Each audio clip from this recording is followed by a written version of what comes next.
Never kill yourself. Why? Because you got your Fumos and a cookie? What even is that? What are these splotches here that aren't the chocolate chips? I really don't need this right now because I'm fasting. Oh god, what the hell?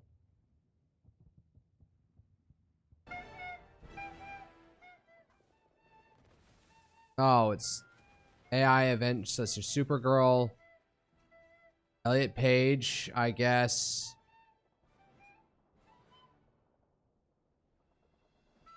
Man, people really didn't like the look of Supergirl.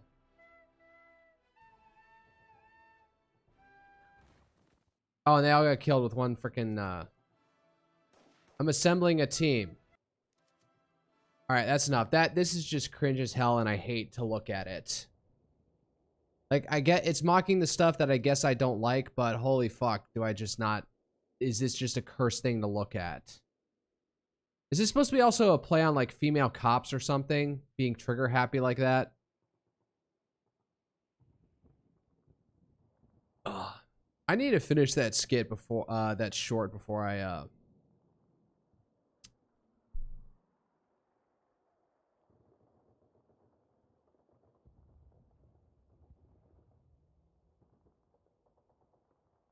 Fire Total War.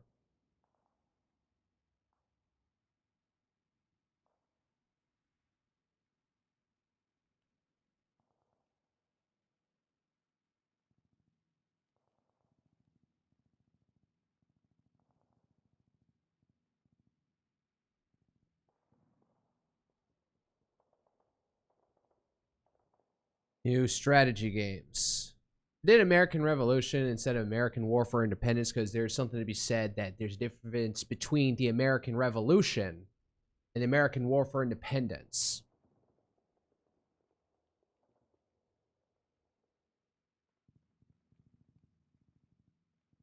Mina's still oh, she's playing Wilhelmina Frost is playing Suzerain.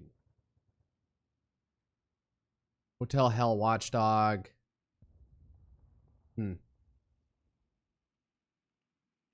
All right, enough of this cursed ass damage. All right, Zoran couldn't arrest Netanyahu. Shouldn't arrest Netanyahu. He should send a social worker to tell him about the harm he's caused. Okay, I get the joke. You're dealing with a violent, insane criminal. Some people would want that. No, you need a social worker to go calm them down, and not have the police interact with him. Who I guess they're like said insane person will violently act towards against. But then, like, I even got this from my sister. It's just like, why are the police going to do like a wellness check on somebody, or why are the person going to deal with these people who are in obvious mental distress? Because they could get violent. Like, how many, like, whatever like program any of these cities set the fuck up to try and like send social workers to go and calm down mentally insane people is just going to end up with them getting hurt. And then like eventually nobody's going to want to do it, or they're going to want cops as backup because every time they try and do it, the crazy person's just going to go insane. It's just going to end up being physically uncooperative. Like, they think that you can always just talk people down. Like, you can just give talk therapy on the spot to get somebody to stop something. Unless it's somebody who violates their moral precepts, then they're willing to use violence. Like in the case with, you know, Trump or Netanyahu or ICE agents like that. They'll bring out the blood and wrath and force of law and order against people who actually violate their moral precepts.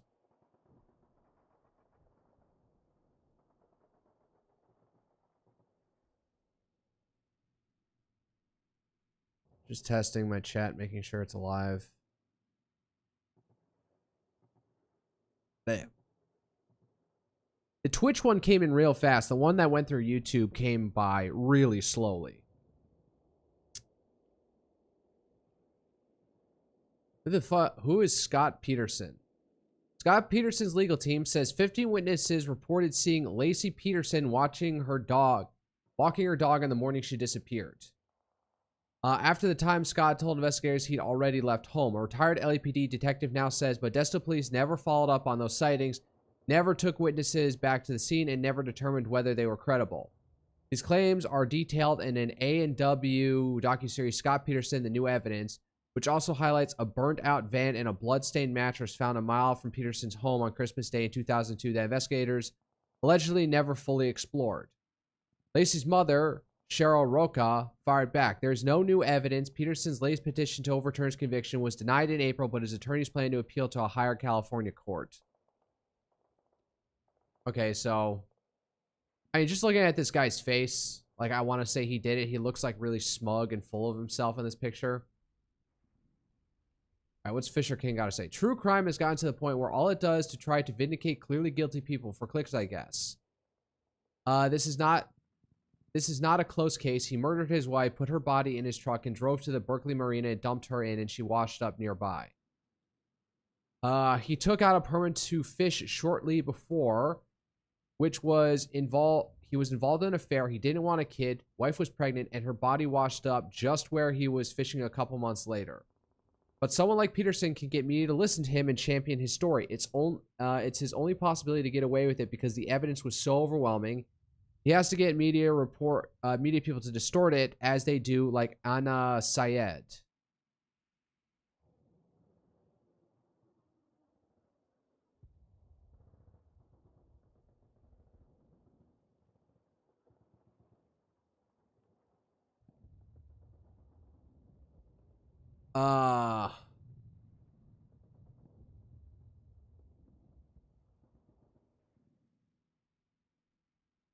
Which highlights defense claims of overlooked witnesses in a burned-out van, but was dismissed by Lacey's mother's offering nothing new.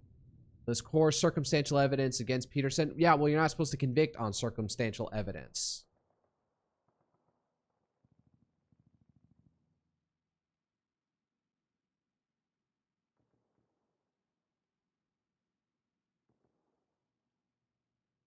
Oh, I think I broke its brain.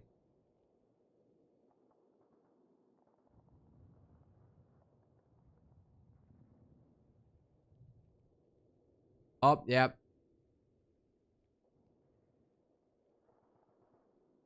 I'm just wondering, like, so Brock is saying pretty blatantly that Fisher King is like citing circumstantial evidence. So the question is, like, what was he really convicted on? He was convicted on this circumstantial evidence, then maybe he's got a case. I don't know. There's nothing to be said that, like, there was like some famous tweet, like, the narrative that I'm hearing, at least from right-wing side of Twitter, is that true crime ends up, like, all these true crime documentaries make it so that they're very invested by women for some reason.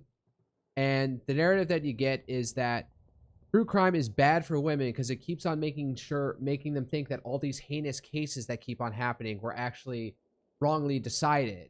And so it induces, otherwise unsuspecting women of being thinking that a lot of criminals are unjustly convicted and they need to be let out of prison as a broader, like, political instinct among, like, suburban housewives, I guess you could say. And so somebody, like, made the tweet a while ago that there should be a true crime series, but it should be, done in all the, like, aesthetic and pacing and detail way that true crime series is. I don't know if there's one like brand true crime or if there's like multiple of these series that follow under the category of true crime. But the point is to, like, reinforce that, no, this person actually did it. Instead of, no, this person didn't actually did it, it should be like the full, like, dramatized experience designed for a suburban housewife. To give them the political instinct is, no, the criminal did in fact do it. There's no confession, no eyewitness to the murder, no murder weapon recovered, no blood nor DNA from a crime scene at the Modesto home linking him directly to a killing. Prosecutors nonetheless describe the case as overwhelming in its totality, arguing that the motive, opportunity, preparation, and direct forensic link to his boat and Peterson's post-disappearance behavior collectively proved guilt beyond a reasonable doubt. The jury agreed in 2004, convicting him of first-degree murder of Lacey and second-degree murder of his unborn son, Connor. Extramarital affair. Peterson began a relationship with Amber Frey in late November 2002, with about a month before Lacey appeared on disappeared on December 24.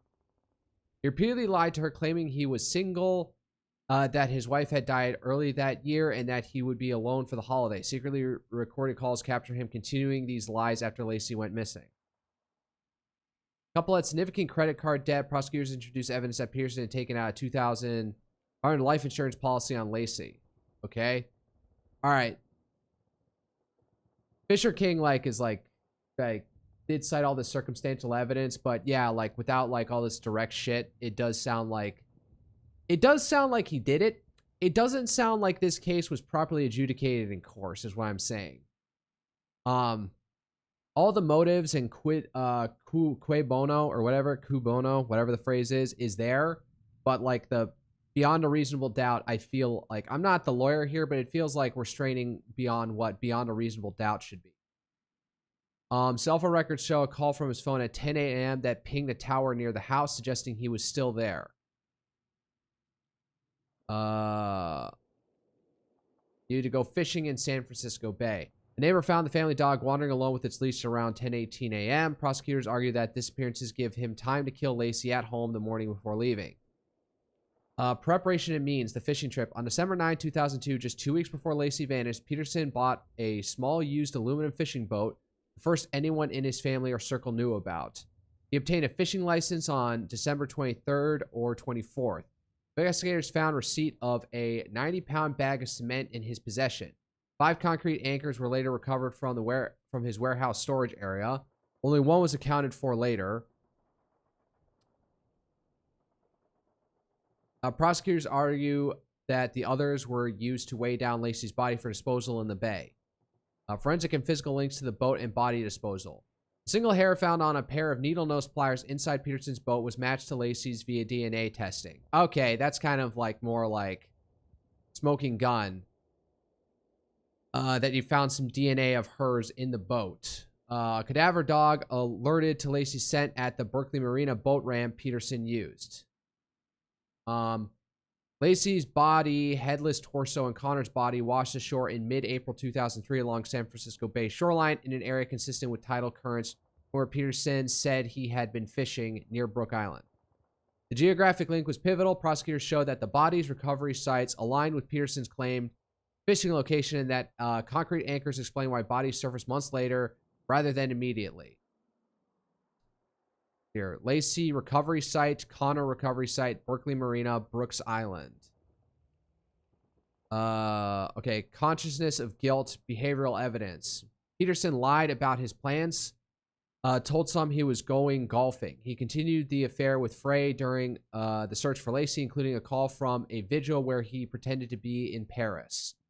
After the bodies were found, he changed his appearance, dyed his hair blonde, and grew a goatee, sold Lacey's car, and fled toward the Mexican border. He was arrested with camping gear and over $10,000 in cash, multiple cell phones, his brother's ID, and his sister's credit card. Witness described his demeanor as unusually calm or unemotional during the search period. Why prosecutors called it overwhelming. No single piece of was a smoking gun, but together they formed a coherent narrative. Peterson had a motive, affair, and finances, created the means, boat plus cement anchors, had the opportunity, timeline inconsistencies, left a forensic trace, Lacey's hair in the boat, and disposed of the bodies in the exact body of water he claimed to have visited that day, then acted in ways consistent with someone hiding guilt. Note on recent claims. Petitions by the Los Angeles Innocence Project highlight a burglary at a neighbor's house around the same time, a burned van, and a possible blood-stained mattress, and new fetal age analysis suggesting Connor may have been older, implying death after December 24th. Prosecutors and Lacey's family have called these recycled, unpersuasive argument. Courts have so far denied relief, and the conviction stands. Original evidence that convicted Peterson remains the same body of circumstantial facts outlined above. Many observers, including ex-post, view the combination of the affair, the boat fishing, and the cement, and the hair in the boat and the bodies washing up precisely where he said he was, as powerfully incriminating. Again, it sounds like, yeah, he did it, but I got a feeling that it feels like we're straining beyond a reasonable doubt standard. Because, the thing that, struck me was her DNA in the boat. That could be seen as, yep, he put the body in the boat and dumped it over the water. Or it could be, dude hangs out with his wife enough that a piece of hair got on him and then got on the pliers somehow. Reasonably could doubt that being in proximity to your wife, one single strand of hair may have transferred to him and then to the pliers. So, I guess they're all like trying to say like, ooh, there's somebody else who did this. So, it sounds shaky to me that he's the one who did it. It sounds like a shaky legal case, although circumstantially we all kind of, I guess we can say he did it, unless some extremely exculpatory evidence comes out. So I guess it just shows that prosecutors can sometimes make something far more flimsy last. And I guess there's always a bias to look at the husband first, because if somebody's going to kill their wife, it's going to be the husband. Like, I guess I understand that there always is a bias among, if a wife dies, you have to look at, your first instinct is to look at the husband. Unless you get like some obviously what happened is that the wife was like out in the town and got stabbed and robbed, and there's an obvious video camera of a black suspect running away in the distance, and the husband's white. You kind of like, all right, we don't even have to start there, but you start with the husband when you really don't have anything to go on. And is everyone challenging him on this?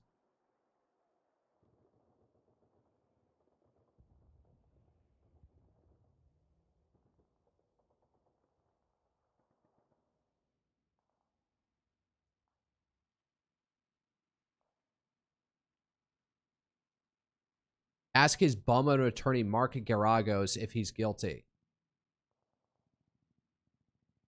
Right. I know Lumi, I don't know. I'm going to just be like annoying here. Angler. Because I know. Sorry, what's her account? Oh yeah, I'm interested in trying to how to make pork chops for breakfast. Because like I keep on like going out to like these breakfast restaurants after I get off a fast and then indulging myself. I probably shouldn't. So I'm thinking like I wake up early tomorrow, since my fast isn't going to end until 10:30 tomorrow morning.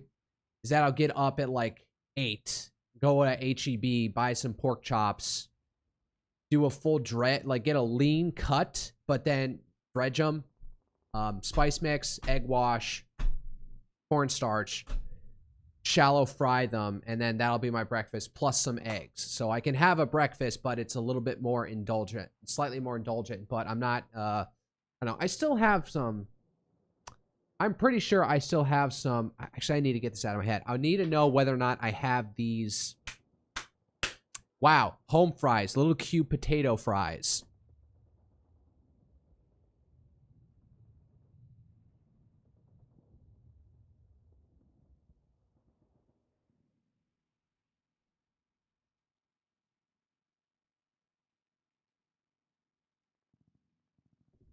Yes, I still have like a fifth of the bag left, so I could use those. But back to the point. This is Arch's co-host. What's her? Well, I need to find her Twitter. That's what I need to look. Lum Lum. Oh, she full on changed it to Lum Lum. All right.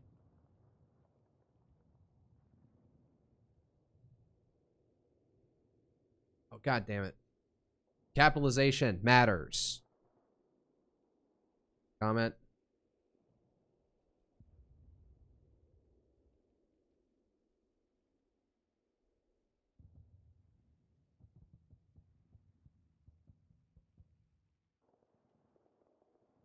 I'm just going to be annoying like that. All right.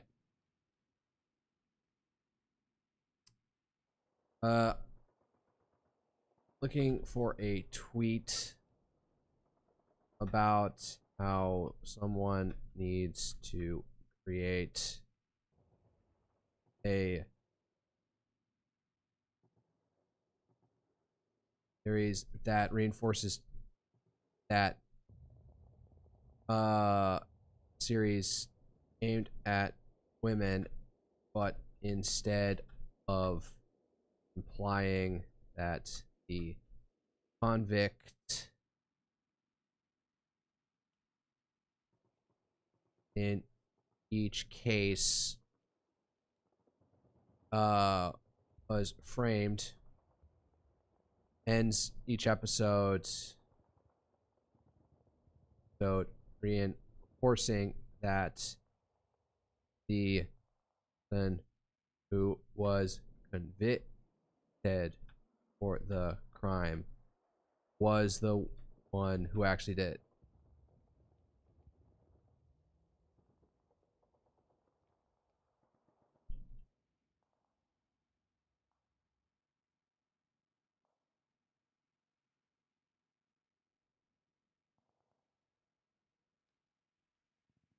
All right, let me see if you can find that tweet. He was able to find that infamous tweet of the guy like saying, you know, it would have been nice if Freeran actually like showed that Himmel was far more of a flawed character behind the scenes. And people were like violently reacting to that, like saying, no, dipshit, don't denigrate your heroes. Don't undermine them and make people think that they're fake. Sometimes you need to have like ideal heroes. And in a fictional setting, there's no crime again. There's nothing to be lost there. You can have your perfect hero or more or less perfect hero. Like the only thing about I guess you could say what the faults of Himmel are is he's a little bit vain. He likes his image. Like, oh well. Not the worst thing. He's still doing good in the world, so he can be a little bit vain about his image, as long as it doesn't detract from him being the hero that the world needs him to be, or him not being explicit enough with Freeran to, like, you know, make her his wife. Oh wow, man, he's going hard. Grok's going hard for this.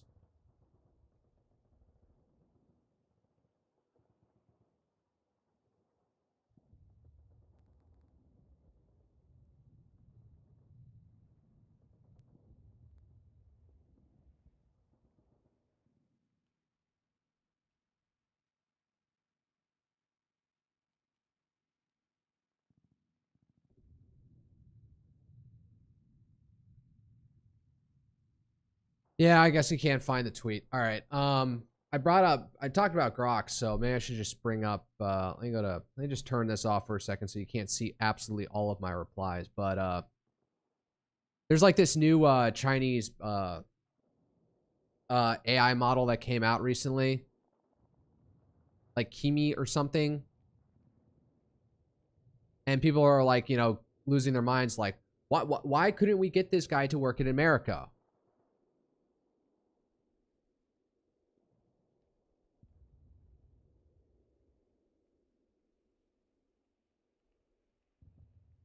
Kimi's founder, and I don't know what the heck is his model is CEO and guy's PhD at CMU.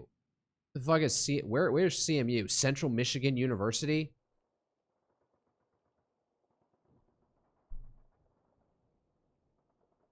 Carnegie Mellon University. All right. My parents went there. That's how they met. So why didn't he stay in America? And the obvious response is because he's Chinese. Oh yeah, Paradise and Joy are over here with the Flock PFP. Because like all non-Americans, they are loyal to their blood and soil. Whites need to do the same. I'll give that a like. What is this face? So, yeah. You're telling me that foreigners aren't coming here for the love of the country's vague civic ideals and inherent desire to make it better? Oh, there's no sound. It's just a GIF. It's not a GIF, and it's a GIF, but this could be a GIF, but for some reason it's an audio-less video file. So yeah, some people are also for the quotes.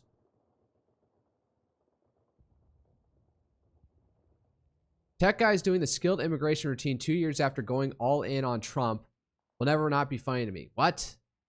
All right. There's one simple trick elites don't want you to know that would ensure every PhD from CMU stays in America. Educate fucking Americans. Like, let me just to be like Mr.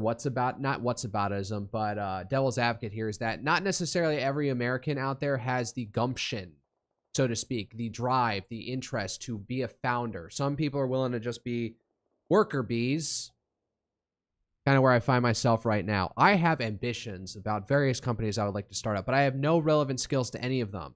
It's all daydreams to me.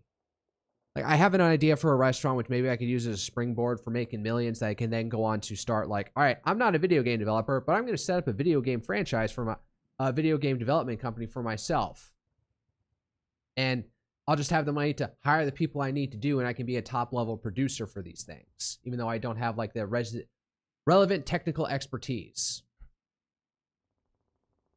You know, and run it as a loss, even though I can't necessarily make a profit off these things.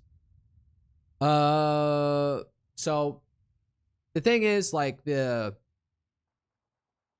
what is this? Leon Fiang? I forget what this guy, I don't know what this guy's name is.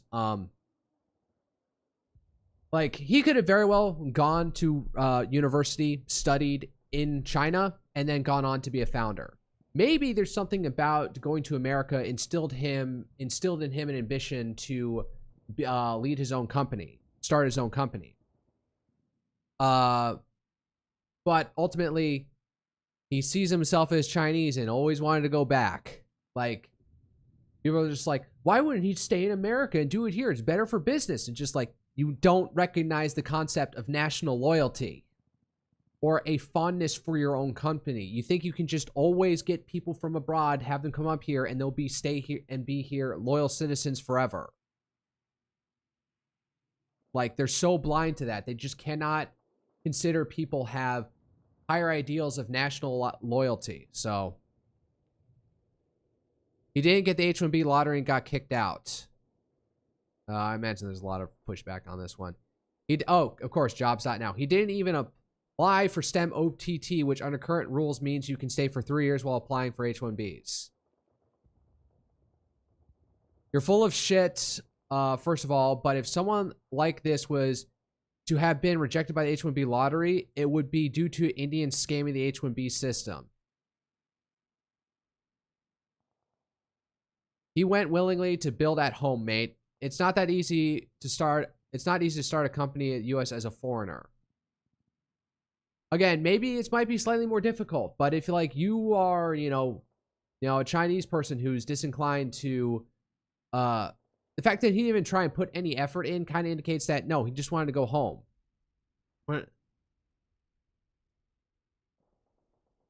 I think it was this guy had a bit more, I don't know, was closer to him. I think there's a lot of confusion and misinformation about Zealand's visa, H-1B lottery, immigration, and why he left the U.S. Zealand had many opportunities to stay in the U.S. if he wanted to. In fact, I was on an email thread with a senior Apple exec, Tim Cook's reports, asking whether Zealand would consider joining Apple. I said that he wanted to go back to his homeland. The response was, well, we have an office in Beijing if he'd like to join there. But Zealand was quite determined to go back and build a startup. I remember him telling me that if he didn't at least try starting his own company, he would regret it for the rest of his life. I respect that, and he was right. Many of my international PhD students do choose to stay in the U.S. Of course, the U.S. immigration process can be quite intimidating and uncertain, even for superstar PhD graduates from places like CMU. But Zealand was quite determined to go back and build a startup. Go back. Because he's Chinese.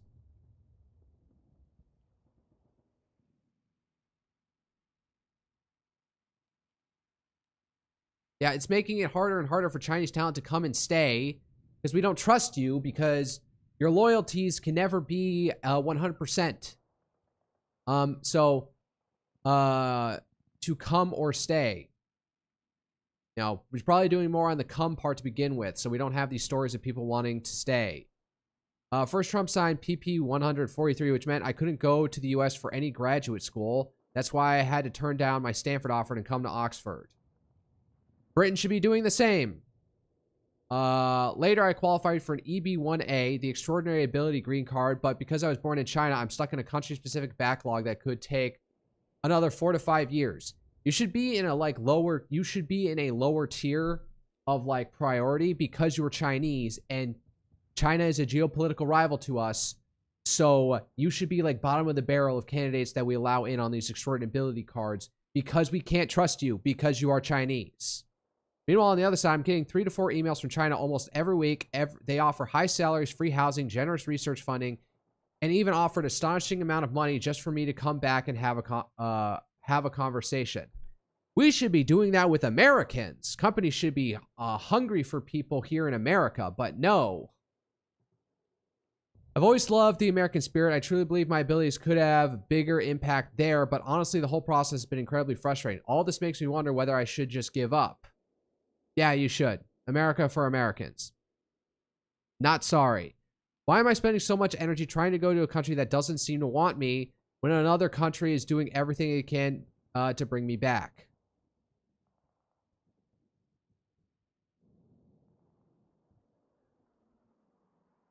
Oh, Arnaud Bertrand. This is like some French guy who's like super like bullish on China and kind of like ignores that they're obviously an autocratic dictatorship.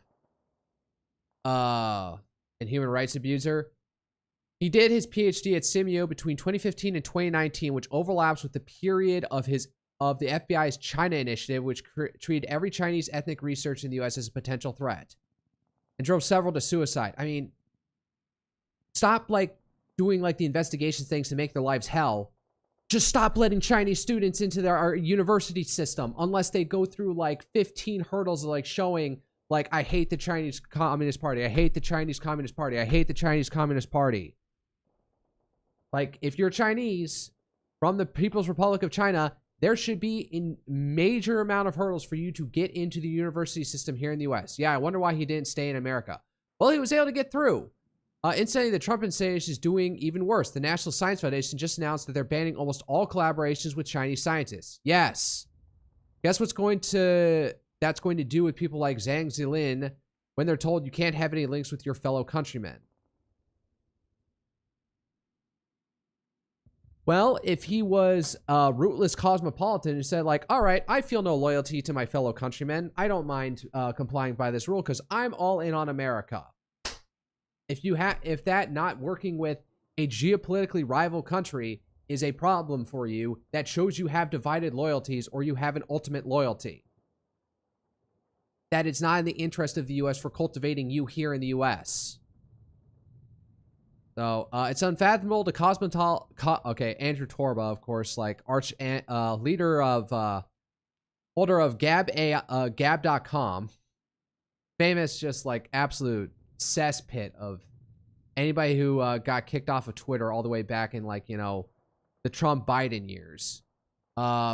It's unfathomable to cosmopolitan parasites that a man can prefer his own particular people and nation over money or whatever in a foreign land. Yes, exactly. The cost of not making it easier for top talent to establish itself in the U.S. is extremely high. Top PhDs in machine learning should get an audit. No. What we should be doing is getting more Americans into top PhDs in machine learning. And be keeping out Chinese students from getting in on that learning. We should not be training potential people. We should not be training persons from a geopolitically rival country and letting them into getting them taught in a frontier technology thing for them to have the possibility to even go back. They should not be getting an O1 visa. They should not be even allowed into getting into machine learning in the United States to begin with, or the university system more broadly. Their loyalty will always be suspect.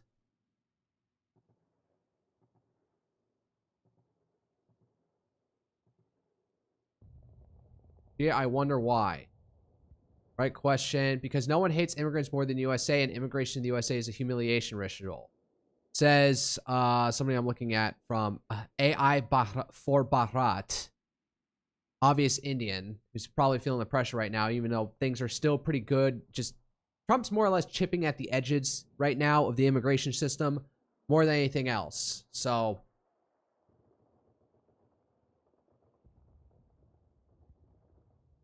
U.S. discovering what harm it does to a country when it trained people to leave. It people to train leave the country. So don't train them to begin with. Don't let foreigners come into your university ecosystem. Learn into, get educated in a frontier technology so that they can go back. Train your own personnel. Cultivate inner strength by investing in your own people. Making sure that a spot that could have gone to that this guy got went to an American who's got nowhere else to go.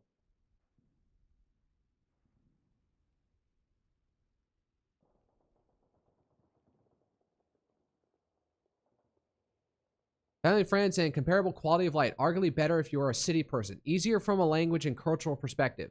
Reasons to stay in the U.S. Greater opportunity to build more valuable business in nominal terms of market cap valuation and build financial moats.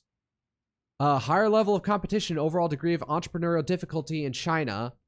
Need to move scale faster just to survive. If they really like suburban lifestyle or they already put down meaningful roots. Older kids in school, existing network. Side note, I have not met a single one who cites CCP coercion as the primary motivation to move back. I don't know why people are bringing this up. It makes zero sense unless you think the CCP is incompetent. Fear sticks is a highly ineffective tool to recruit motivated, high-performing entrepreneurs, adverse selection. Yeah, China's probably not adversely doing that, but they're probably like trying to shove as many of their people into frontier technologies in the university system in the US to then trickle back any of them. So, because any one of them is like an absolute diamond that they can use to build out that frontier technology in their own country. So the solution is don't allow the geopolitically rival country to send their personnel to learn and gain experience in a frontier technology for them to have the possibility to go back. Why didn't he want to build an undifferentiated founder in San Francisco in a polycule with neurotic Jewish fours, both sexes, begging for young capitalist money? Total mystery why he returned to his fatherland in economic ascent, become undisputed top dog in his field. Fair point. It's a more crowded field here in America. I guess this person is accusing Signal of being no interest in skill immigration because we have the skills here at home. We just refuse to cultivate it for DEI reasons. Like, I'll say it explicitly. There are tons of American equivalents to this guy out in deep red states who are just plain Jane straight white males, and the current DEI initiative and in both business and university keeps those guys out. Those need to go away. We need to unleash the restrained power of the straight white heterosexual male, the straight white male across America. There are there's this one concept I learned a while ago of the idea of lost Einsteins, but it was applied to like, back in like the early 1900s or late 1800s, how many lost Einsteins were lost in the cotton fields, the sharecropping cotton fields of the Jim Crow South? How many people who could have pushed science and industry further like Einstein did that were lost because racism and stuff prevented, and economic inequality prevented them from ascending? Obviously, if we had stuff like standardized tests so we can evaluate people's IQ and put them on a fast track, and, pluck them out of obscurity and send them on a fast track, that would be nice. But that doesn't produce the averages that you would like to see. But realistically, with all the DEI infrastructure, putting the boot on, like John Doyle said, is putting the boot on the straight white male's neck here in America, there's probably a lot more lost Einsteins in the states of, in this, deep red states like the Dakotas or Wyoming. There are probably far more potential Longjelins out there that just aren't being plucked because our current like business and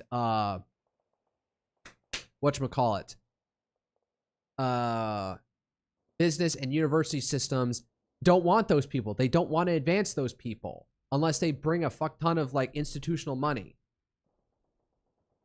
to like bribe their way in there. So either come from wealth or you're a minority, in which point you get the red carpet rolled out for you. So we have the potential at home. I believe in America. At this point, like I was like ranting about this myself. At this point, the U.S. government should nationalize the Ivy institutions and take complete control of their admission processes, and their mission should be like 80% straight white males. And the country will prosper for that. Don't worry, President Trump is going to staple a green card to every graduate diploma unless Steve Bannon stops him. Wow, talk about a tweet from like 2016. Like that stapling a green card to every graduate diploma. That was like totally from 2016. And well, we have massive unemployment rates in this country for people in STEM degrees. Broadly speaking, you could probably needle that down. But like computer science people have like a 7.8 percentage unemployment rate. And of course, it's absolutely racked with Indian H-1B visas, both legitimate and others fraudulent, that are pushing Americans out of these industries. We need to refocus our entire industry on hiring Americans. We have the people. We have the human capital. We just refuse to use it because it'll probably be too white and male. According to a community note I saw floating around, he never intended to stay in America and always intended to go back to China. So he's a poster boy for not granting student visas to foreigners. Yes, exactly.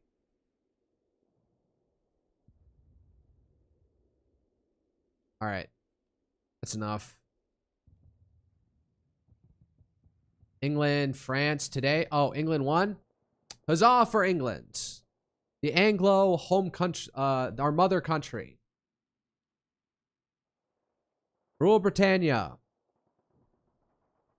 That being said, it's England. Actually, each of the constituent countries of the United Kingdom is allowed to have a team. Even Wales has a team. They just didn't make it to like the World Cup, not quarterfinals, whatever it is, the playoffs, where they're all playing against each other in these brackets. England, Argentina. So next is Spain versus Argentina. I am not going to watch this. However, I will cheer on Argentina because Milei and Spain is like turning into a socialist hellhole that is now trying to regularize tons of migrants that is now going to totally screw over the rest of Europe.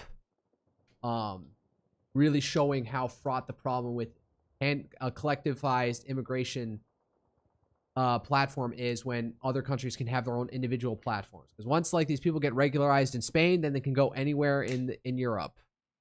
Unfortunately. So Argentina, I don't know. Let me just do a quick guac question. No, quick grok question. Compare the GDP per capita of Argentina to Spain.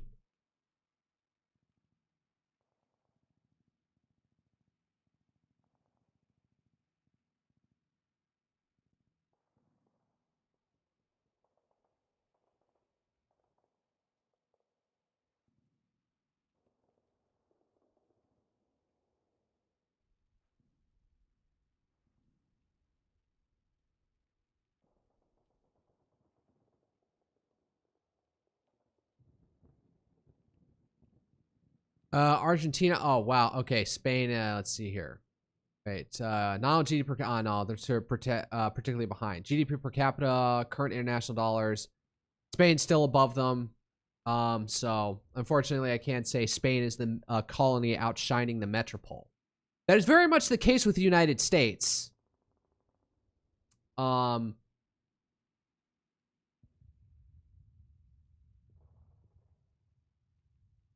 Historical peak until 1970s, Argentina was once far ahead. Yeah.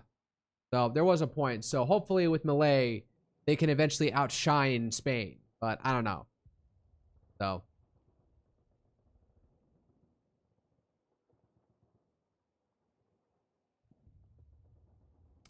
That is not right for Nolan's Odyssey to be doing better than Return of the King. You can tell just like what the fuck I'm even looking at by what the what X's algorithm says is interesting for me. It's all basically what's his face, Christian Hines, the Nolan controversy, and then VTuber controversy. Like that's me in a nutshell, isn't it? Right-wing politics on two things, and then VTubers. So I was never interested in Anya Yabis. I don't know. Apparently, she just couldn't adapt being in the corporal lifestyle, even though I don't know how freewheeling it even is for Face Connect. Although, I think they're like probably gonna have a concert for Offkai or something because they like did a Japan trip. Although, I guess I don't know if they like actually went there. I'm hearing like how they were there more like as friends and vacationing together and not for work. But I'm suspecting they probably did a shot point or whatever thing to have like some concert or something at Offkai. Have something. You know, use the mainline talents of Origins, who probably are like, you know, the top rankers among all of them. All right. I don't know. Let's just end some. What? Do not tell me that my Observer account got nuked somehow.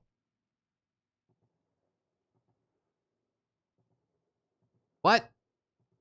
All right, hold up one second. I need to check this.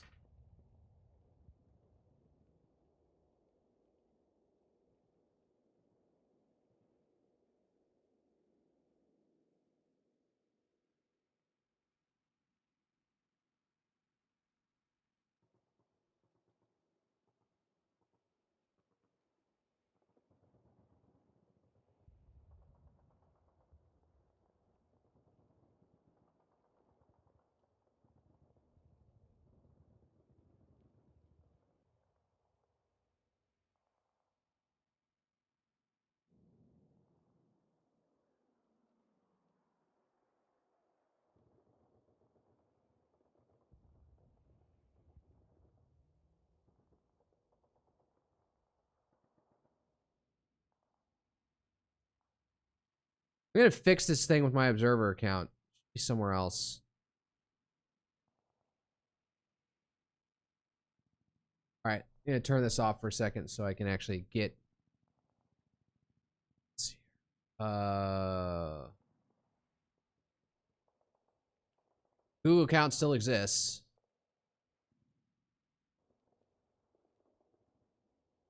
All right, getting a verification code.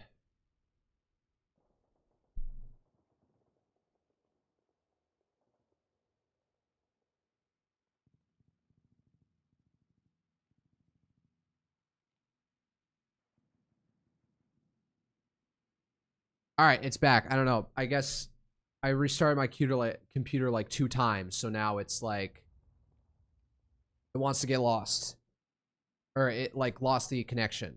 All right. Oh, here's Cremu again. Let's see here. Data centers barely use any water, barely use any land, and they lower electric bills. Because they usually like want to, because some of these guys are coming up wanting to build data centers, like, or wanting to do so by building their own, building an electrical plant along with them. Data centers actually lower electricity rates, plus 10% capacity. So maybe there's like, you know, a difference, like a data center that gets built that drives up the rates, but then developers in a like electricity generators, I don't know how to say it, power companies, free or publicly owned, look at that and think, well, there's some more rates. We should get in and offer more capacity. So this is Cremuzo chart using LBNL, Department of Energy, some 2024 study. GCSSA, U.S. General Affairs, EPA Water Sense. All right. So, yeah, crop irrigation uses far more water than data centers. Here's the thing to be figure out with the noise issue.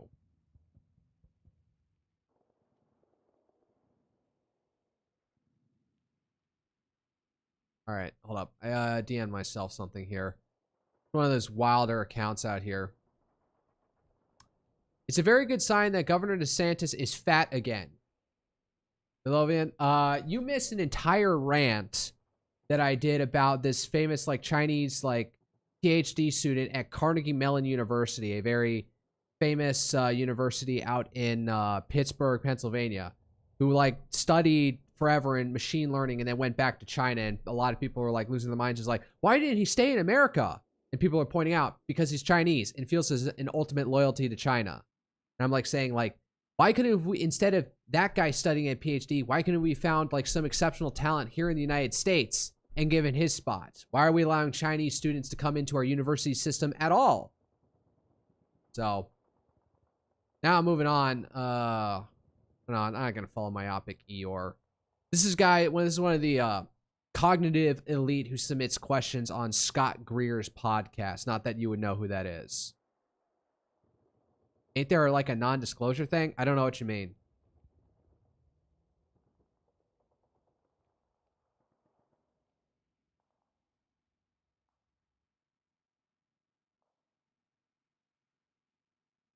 Non-disclosure about what? That you're not gonna like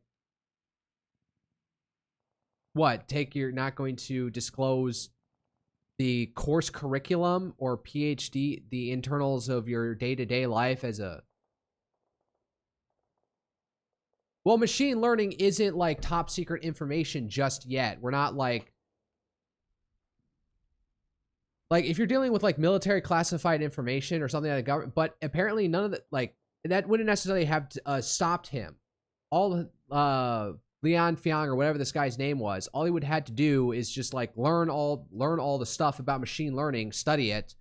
And as far as I can tell, he wasn't touching anything that was like secret, or maybe if he was, it doesn't matter. He just went back to China with all his knowledge and experience. So it doesn't look like he was touching anything like, you know, that was controlled by the US government. And if he did, nothing stopping him from, like, first of all, he probably shouldn't have gotten in on that as a Chinese national. He couldn't be trusted with that. So ultimately, there's like nothing stopping him from taking his experience and knowledge and taking it back to China, even if he's not like directly code ripping stuff he worked on and using it in China. The ultimate point is we brought in somebody who took advantage of our university system, built up tons of learning and experience there, and then went back to their home country. My argument is we shouldn't have let him into our university system in the first place, and maybe China would be without his brilliance because it was never properly cultivated in China. Instead, we cultivated his intelligence, his experience, his credentials here in the United States, only for him to take all that back to his home country, which he has ultimate loyalty to. You got a bunch of like rootless cosmopolitans, as we call them out here, refusing to recognize such a thing as national loyalty. So, all right. I see you're an international student now, like, you're paying top dollar, what, for the visas or for the schools?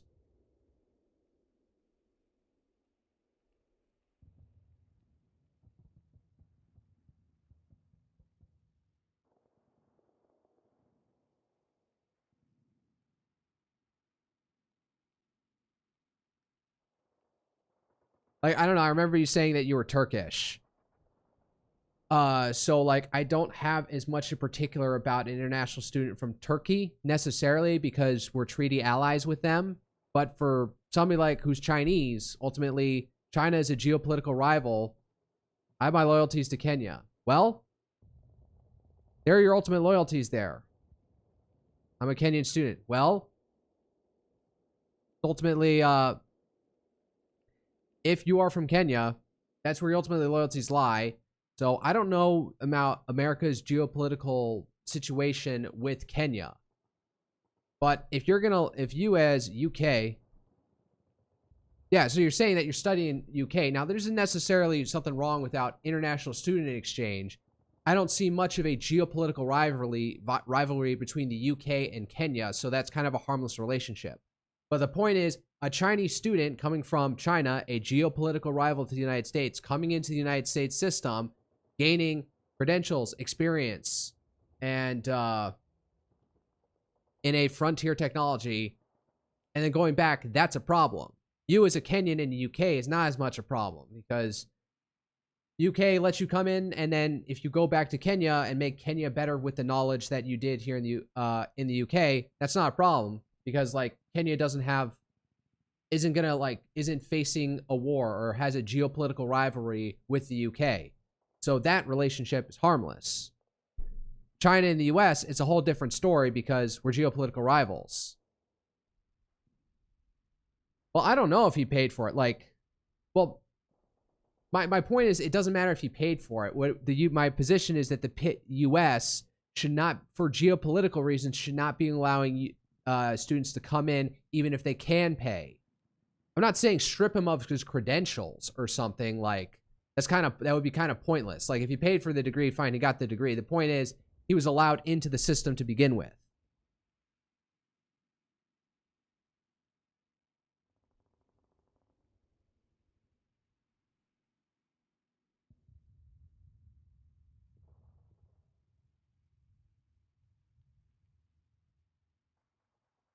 Oh.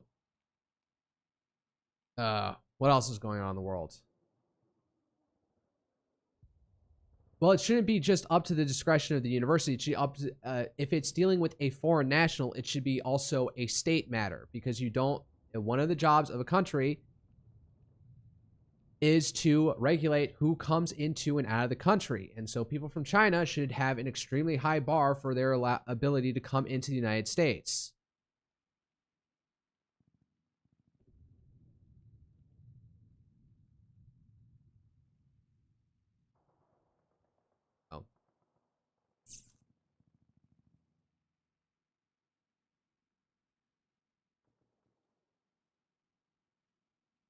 Sometimes the degree is worse. If we're seeing machine learning, all these limited language models as being being like a frontier technology that we don't want our geopolitical rival to get an edge on, we shouldn't be allowing Chinese students to come in and into that field.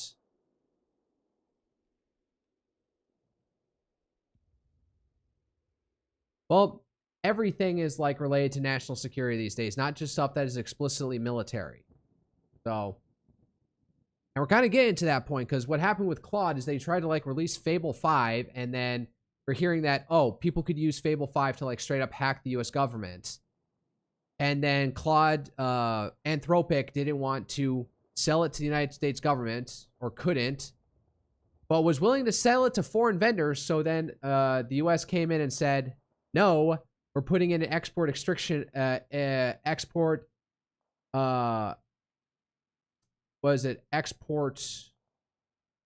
exportation control on your Fable 5. You're not allowed to sell it to foreigners until you can come up with some GIMP version that can't be used to undermine US security. Export controls were never meant for something like that, but it's getting to the point where we haven't like had the legislation to designate large language models and all these AI programs. What about business studies? Again, I wouldn't necessarily want a Chinese person to know all the ins and outs of business. The point is, it doesn't matter like what they're looking to study. It's the fact that they're from a geopolitically rival country that we don't want to cultivate their talent for them. It's not like there are tons of Americans. I'm sure there's some Americans who can do an exchange program to study in Chinese universities who aren't even like ethnically Chinese. The point is, you don't want and here's the thing.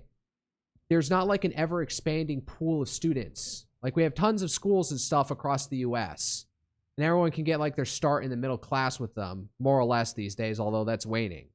The point is, a spot taken up by a Chinese student in the US is a spot not taken up by, because there's only these fixed pools of seats. So any foreign student takes up a spot that could be taken by an American. So we are very much. And now there's also the whole other thing that universities, even like state-run universities like the University of Texas, University of Kansas, University of California, are allowed to overcharge foreign students like hundreds of thousands of dollars for their tuition, because their big pay pig families back in China can afford it. And it helps subsidize them so they can charge lower tuition costs for native students, American students. But you're still having that thing of, you are letting Chinese people come and learn and gain talent and experience here in the US, and they can just freely go home.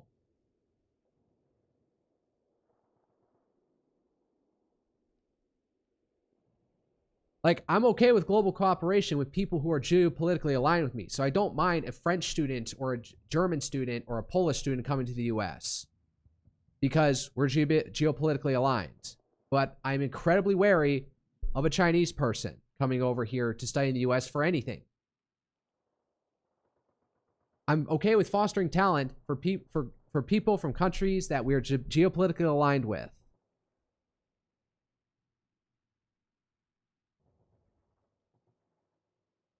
They may foster some connections with people here in the United States, but they have ultimate loyalties back home. Friendship can only take you so far before bonds of nationhood matter more. And just to be like, not like saying only white countries, I'm fine with Taiwanese people or South Koreans or Japanese people coming over to the US to study. Wouldn't even mind some Africans coming over to study. But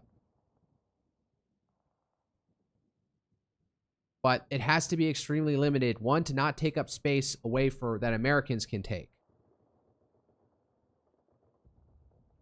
All right, I've said my piece on that. Let me just catch up on what's... Yeah, they can sell secrets, but they're not necessarily... Yeah, South Korea is like a weird case because there seems to be some like tension between pro-Chinese and anti-Chinese sentiment there in South Korea. But Japan is probably a more firm ally. Yes, any nation can do that, but one is far less likely than people directly from your geopolitical rival. And I'm willing to say that like anybody should have like some sort of like screening before they come into the United States. All right, give us your some potential Polish student comes to the United States or is like applying for a student visa, and so the government's like, all right, submit your social media, and then all they find in their social media is just like, wow, this guy is like a major pro-China person, anti-US person. No, you're not coming in. So I'm willing to have some filters, but some countries are more likely to have people who are going to be disadvantageous than others. So, all right, I'm going to drop this subject. Let me just talk about, I don't know, what's the latest news? All right. According to a new reporting from the Wall Street Journal, multiple U.S. manned and unmanned aircraft were reportedly damaged in Iran's attack on Muwafaq Salti Air Base in Jordan, which also killed 2 U.S. service members. I did hear about that earlier today. And wounded several others. Hundreds of U.S. personnel and dozens of aircraft had been temporarily stationed at the base for strikes on Iran. The strike reflects increasing focus on targeting U.S. air assets as the conflict continues to escalate. Probably not unwise for Iran to do at this point.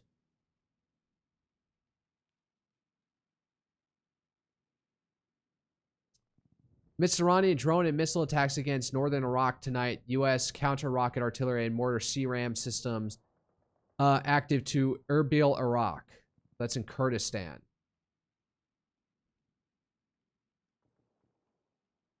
Both Andrew and Tristan Tate have been arrested by U.S. Marshals outside of a private event in Miami, Florida, following an extradition request by the UK government against the brothers for over 50 charges related to rape, arranging or facilitating trafficking or sexual exploitation, assault, occasionally actual bodily harm, as well as additional charges relating to illegal child images and pornography.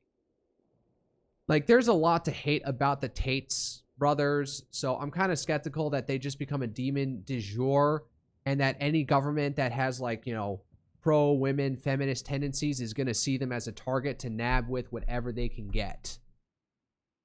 Good chance they probably did some of this stuff. But, oh well. Fine, kick them out of the US. I didn't like them. The head of Special Crime Division of the UK's Crown Prosecution Service has stated that Tate brothers are facing a total of 59 charges, including 42 against Andrew Tate and 17 against Tristan Tate. Yeah, that's like, yeah. The other thing to say is that Trump said, like, we're going to unleash the gates of hell on Iran now after this attack in Jordan. So President Trump called the deaths of 2 U.S. service members in Jordan very sad. We hate to see it happen. It's in service to our country, Trump said, while reiterating that Iran can and should not have a nuclear weapon. Later, after Iran announced it was suspending its commitments under the interim agreement, Trump said he couldn't care less. This is bad. This is bad. This is bad. He doesn't need this Politically, Trump needs this war to end.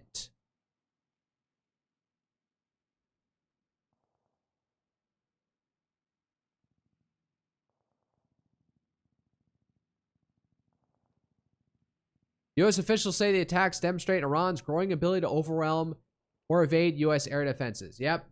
We're not as untouchable as we used to be anymore. So we got to learn and adapt fast. So we better be putting the spurs to any development of any technology, like directed energy weapons or far more high volume, low cost air interception means. Definitely directed energy weapons need to start getting online like yesterday to laser these missiles out of the sky instead of having to, you know, run the ballistics of actually shooting it instead of like, no, I'm pointing a beam of light which will instantly hit the target and then melt a hole through it and blow it up. Yeah, but we also have, you know, tons of like bloat in our system. And, you know, we have contracting and markets and stuff, so sometimes it's hard to do stuff that maybe, say, China could just pull off. So, yeah. Anything else that blow up recently? God, I swear it's like every other semester, every other half a year, there's like some sort of change up in the Ukrainian government for some reason. Because they fired their defense minister, who apparently had like a big story, like, you know, for creating the Ukrainian defense industrial base at this point, but now he's gone for some reason.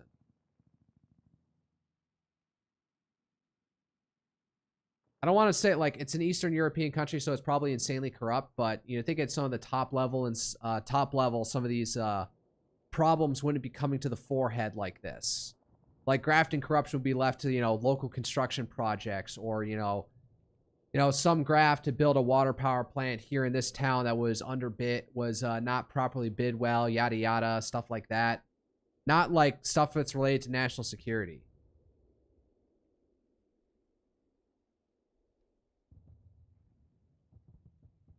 Americans, especially in the region, are urged to stay alert, monitor embassy advisories, and expect possible flight disruptions as U.S. interests abroad could face increased security threats. Yeah, lower people are, yeah, because you're far more likely to be screwed. If you're the lower person without the money for a top defense lawyer, you're screwed if you get caught. Fair point. People can't escape the country. I think a couple people related to Zelensky did. In some like other corruption scandal that happened like, I don't know, 4 to 6 months ago. All right, I'm 8 minutes past the hour. I want to get to playing Total War Empire. So let me just take this down and let me write out an announcement. So I spend the majority of my 1 hour like talking about the whole Liang Wen, whatever what you call it, the Chinese guy, and U.S. immigration system. So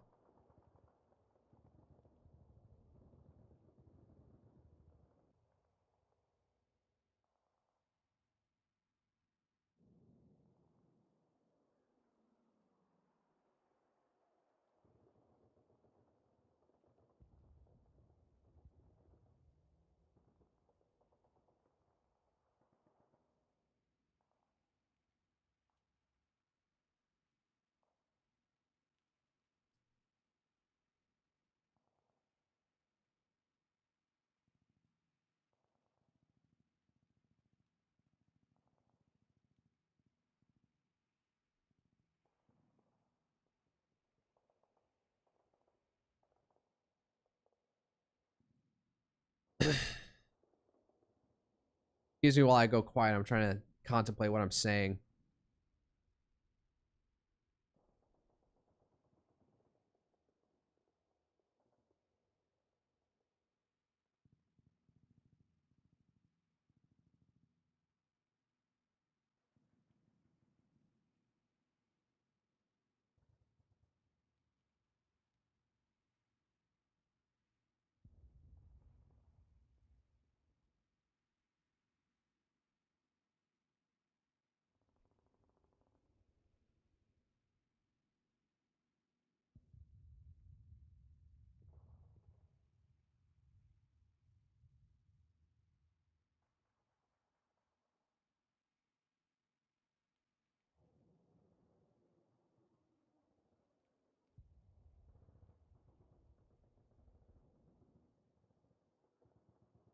Yeah, well, diplomacy in Empire Total War seems to be far more functional than shit that happens in Total War in like Rome or otherwise. Or Attila.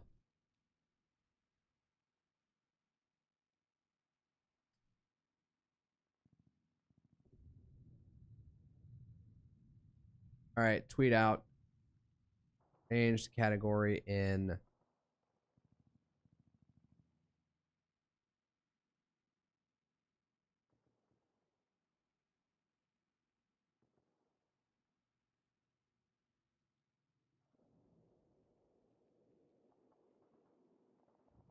There needs to be like some function in Attila where like if you suffer a big enough battle that gives a shock that will incline you to sue for peace. Like, oh, we just had this like decisive battle where we got our asses blown out. The AI should be inclined to sue for peace unless the AI is too bold to like, you know, take the bird in the hand.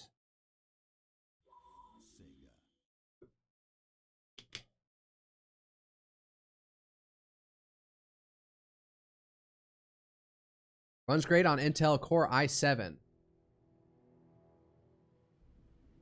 I guess I'll just sit through and watch this.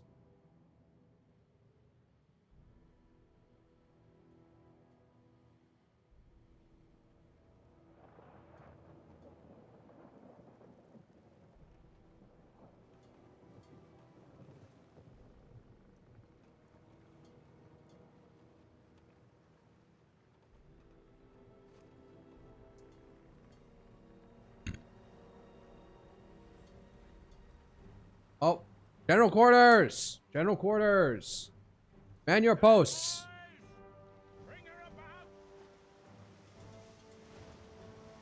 Yeah, I remember Angry Joe. I don't know if you know who that is. He's a famous like video game reviewer. Back in his days, when Total War Rome 2 came out, he said that in reflection, he was a little bit too kind to Empire Total War or Empire Napoleon. Said he was like, I'm an old man now. I want my games to fucking work. I'm not willing to overlook how half-baked your games were like when Empire Total War came out.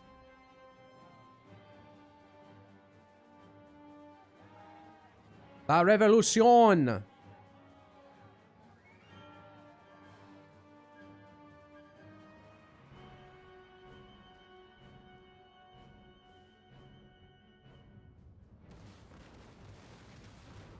I gotta say, the cannon sound effects in the game are awesome.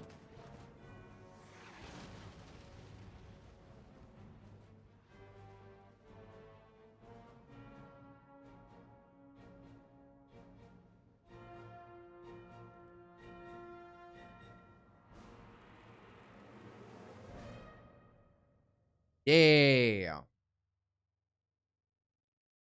Muskets? What about muskets? I don't know. The muskets in melee seems fine to me. I don't know if you have any particular complaints. All right, where am I? Shit. What's going on? All right, got this one squad of little shits over here. Also, the AI is retarded with like trying to take cities. Like I get stuck in these. Oh, I already have New York. Need to secure like Upper New York. Slaughter them.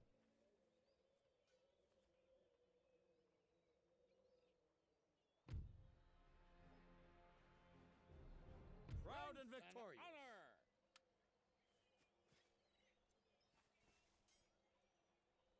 Forward. Stabbed off to the side. All right. Get back to New York. What are you doing?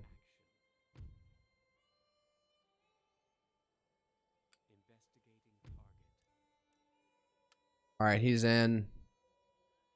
I don't know. The big force is up here. I need you staying in the backfield to manage things. Do I have the money to?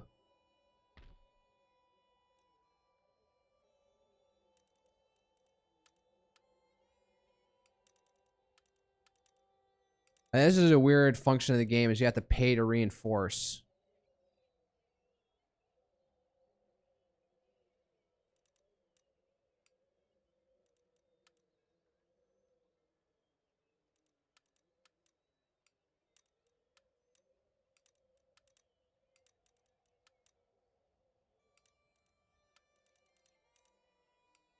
Wait, am I making money? What the heck?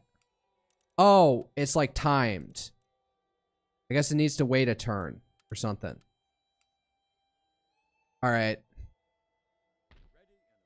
I can't reinforce out here.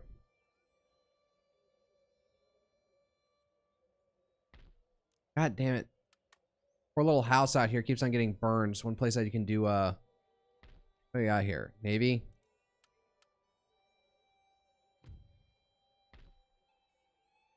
Oh, yeah, that's right. I've got like 2 like militia men out here. I don't necessarily mind the sound of the muskets. All right, what is this? 4 field crop rotation. Damn it. I'm gonna do tenant farms. Reduces chance of food shortages. Like, Boston's my main base at this point. I need to, like, properly upgrade it.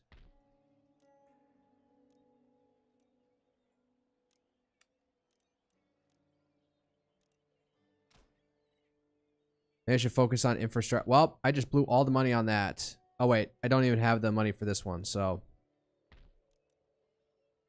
Got a little money for that. Man, I'm getting... Oh, I just realized there's an entire army down here. It's all cannons, though, and 1 mounted tribal auxiliary.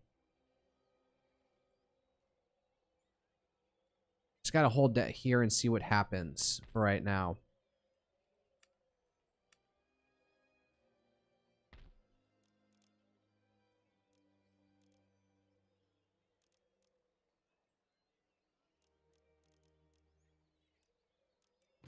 Say governor's residence.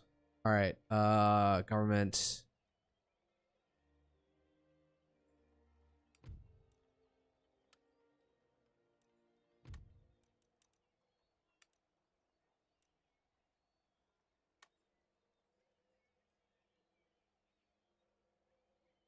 Monsieur, your proposals have wasted valuable time I could have spent with a charming young lady. Yeah, of course, Frenchie.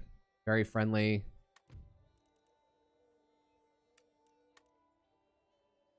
Honest Catholic piety, senor, has not addled our brains. We will not agree to these terms. Damn it. Where's the United Provinces? Can I get a trade with you? Press trade agreement. I need another port.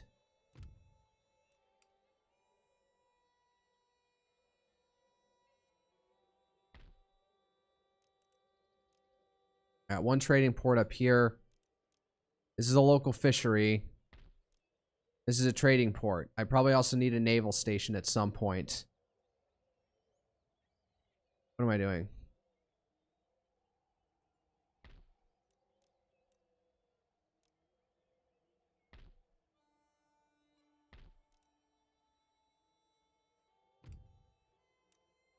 Brunswick is shot right now.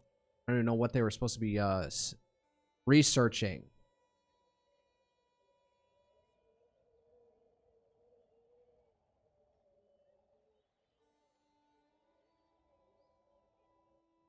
All right, end turn to see what happens.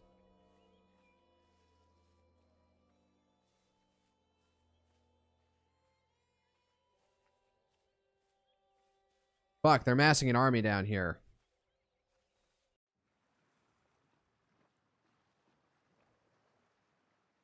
Beat it up.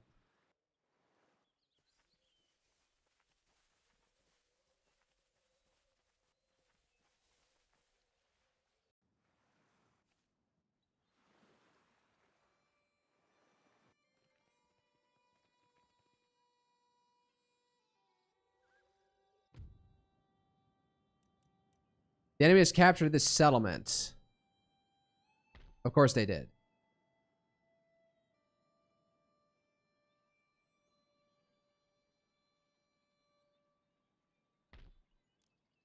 They have an army, but they don't have. Let's see here. It's a lot of cavalry, not a lot of infantry. All right. If there's a moment to take it, it's now. But we'll give them to siege for the time being. Wear them out. Try and draw. Oh, I just realized. They do have lots of armed citizenry. Hopefully that can be winnowed down.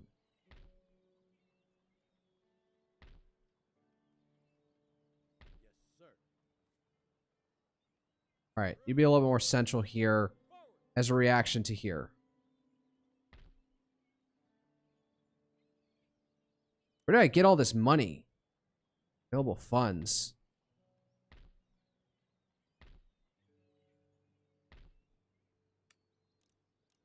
Can't. Empiricism.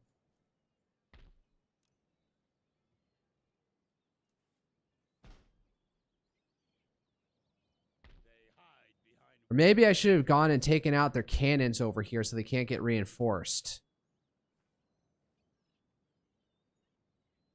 Siege works underway. Actually, I'm going to save scum here.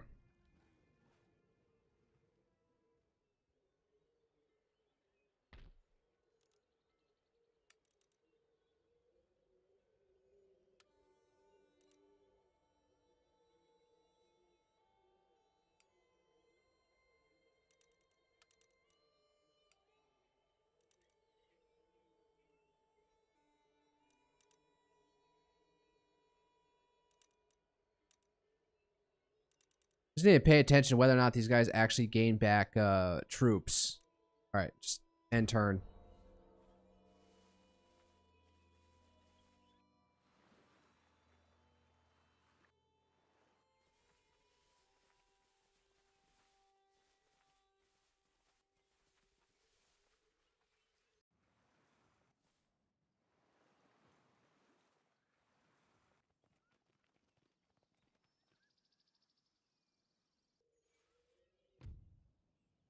Yeah.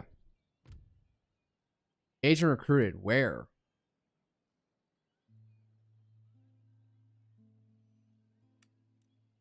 Do I have the agent attached to my army? How many turns does it take to resupply?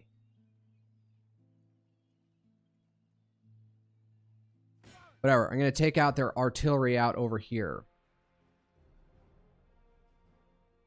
Yeah. So we just got to be up, move fast. Get up close real quick.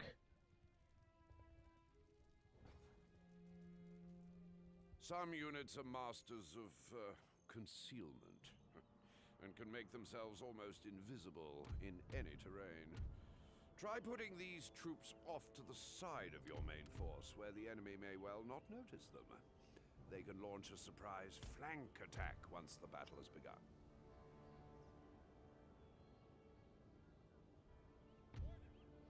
We just need to move in fast. All right, let's do.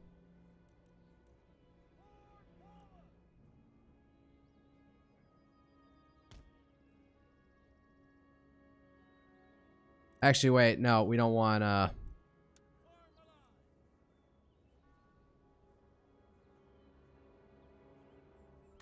halt button in the bottom right of the screen cancels orders and makes selected units stop where they are. This is a quicker alternative to giving them a different order.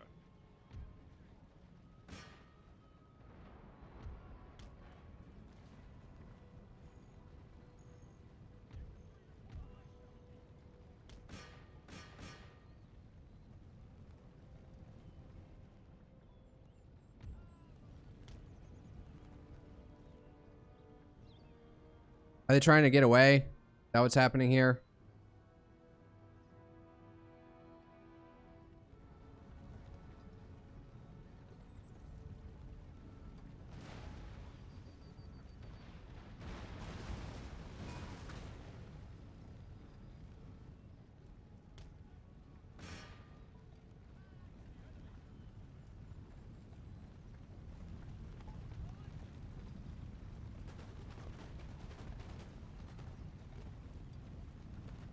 Yeah. Quick little skirmish.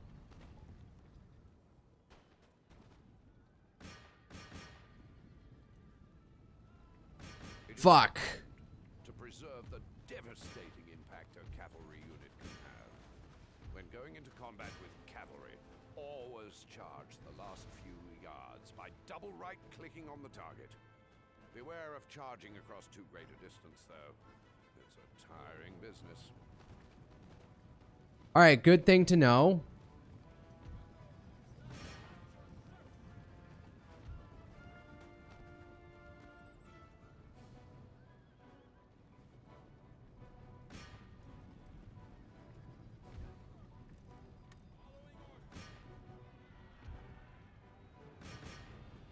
Run him down.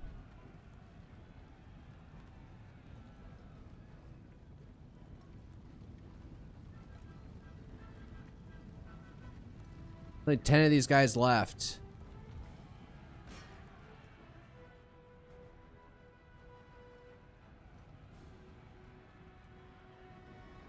Yeah, what a chaotic brawl. Yeah, end battle. Heroic victory. Is it really that heroic? Valor unconquered.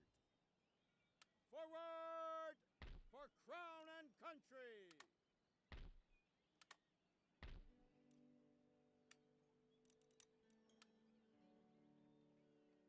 Man, it's got to take a bunch of time to actually, All right, you need to get a proper general.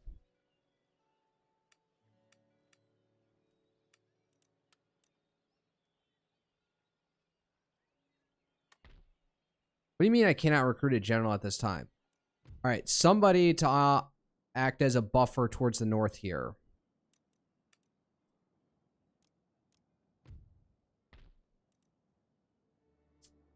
Fixed artillery, cannons.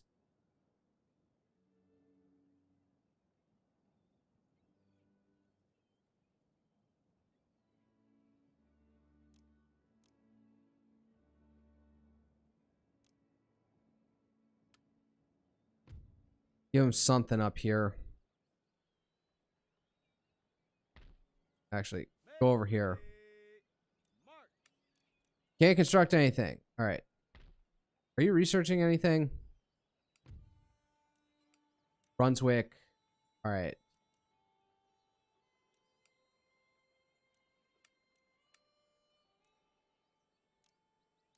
Working on that.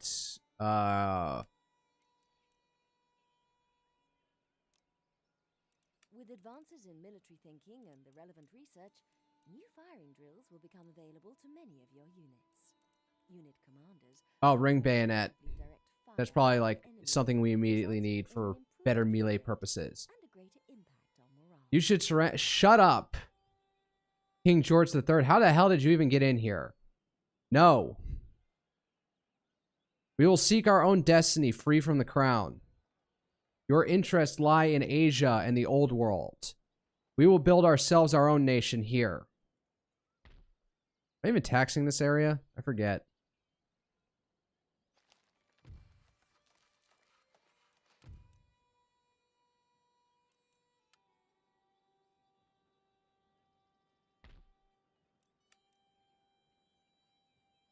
Use this panel to select.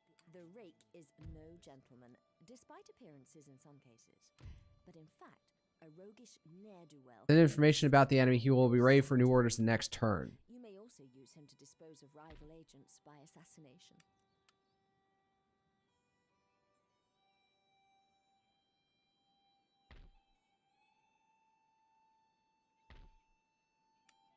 I'd have to have 2 militiamen standing by here just to make it so that the British can't just straight up take this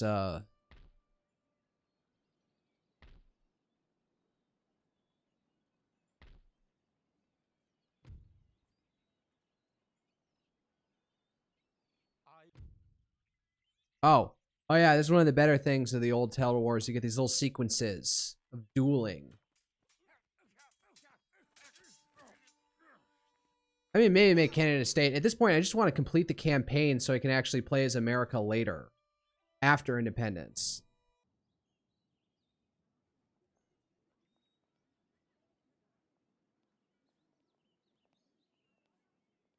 What was that? What was that scene afterwards? Duel 1. Good. He's now out of our hair for now.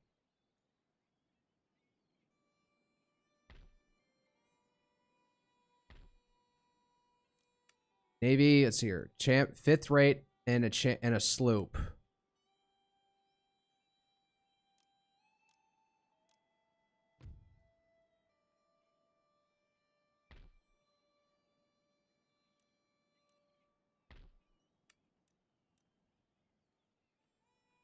What the heck do we have in New York that allows us to recruit stuff like this?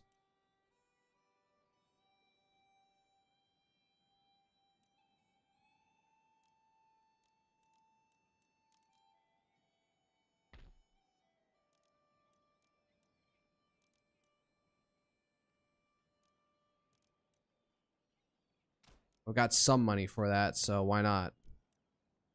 And there too. I have some decent amount of cash that I can throw around for some reason.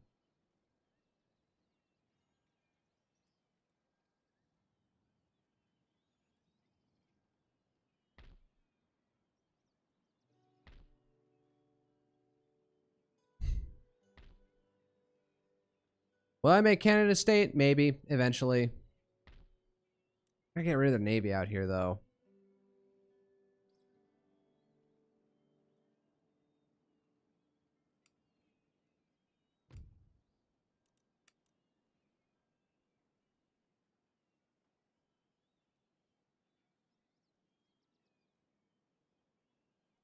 Alright, just end turn. Yeah, we won the duel. I'm sending out these shitty little agents everywhere. Oh, did he kill my agent or something?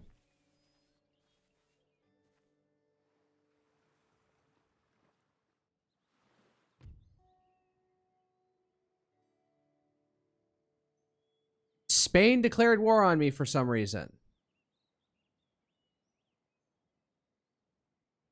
Why?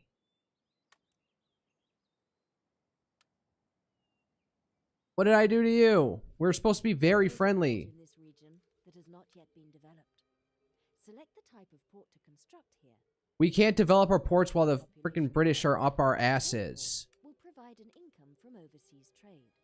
A naval port allows the construction of warships. Hey, Spain, can we, not?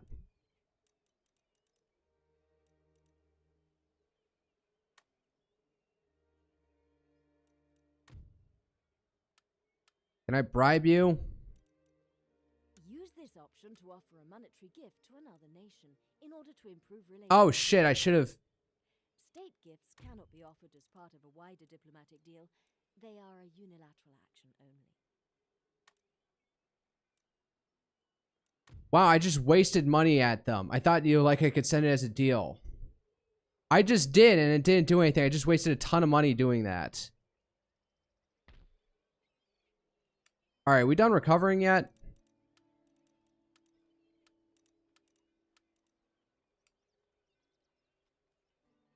Alright, wait a turn. What's a garrison? Do I even have a garrison in here?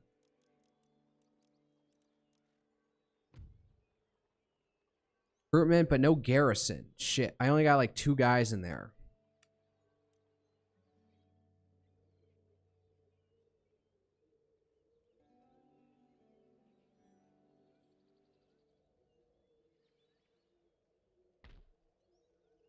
Got this lone Hessian line infantry just dicking around out there. Alright, you go over here for right now.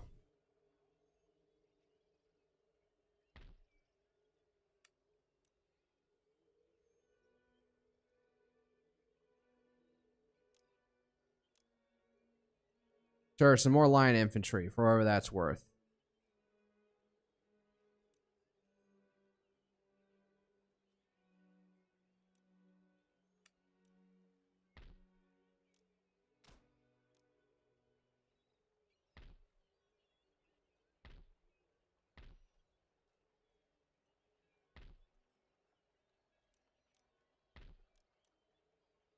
Don't have the money. I just wasted it all on Spain for nothing. So.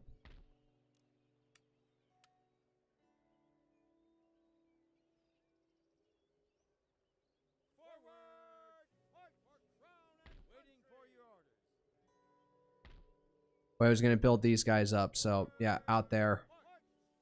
Awaiting further orders.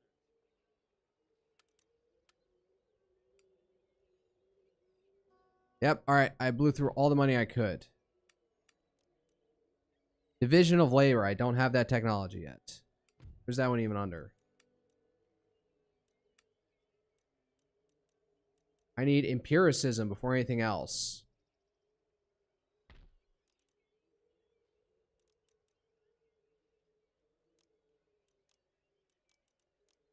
What am I doing? What did I accidentally screw up? No, we were working on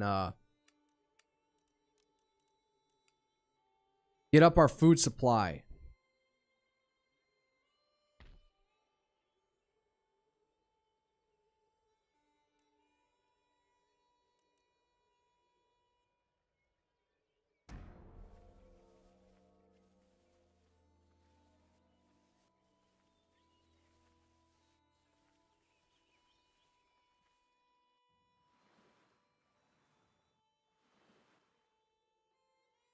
Why is Spain coming up here?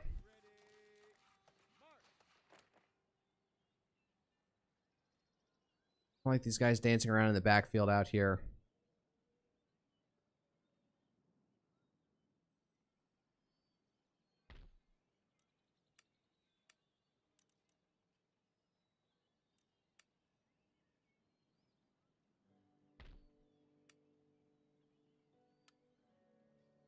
Forward. Waiting for your orders.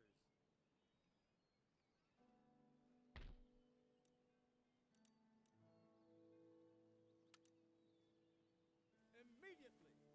Awaiting further orders. All right. I guess time is now to strike now or never, so... Prepare for war. The swine rot in the sty.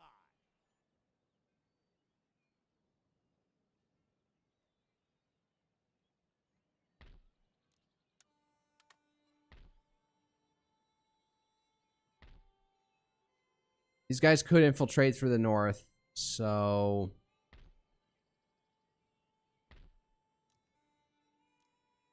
Theater? No. What can I upgrade out here? Sir. Make ready. March. Got 3 line infantry out there. What a monetary situation.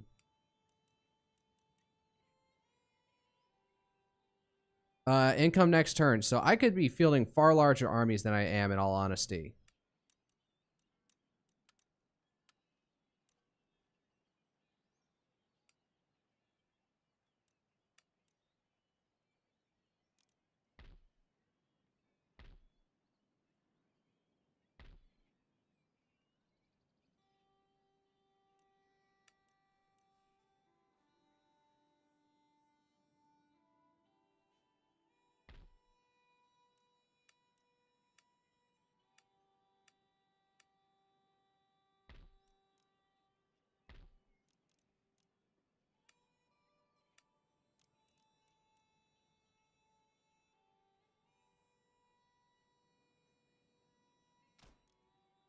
Sure, let's spend money on that. All right, what is this? Trading port.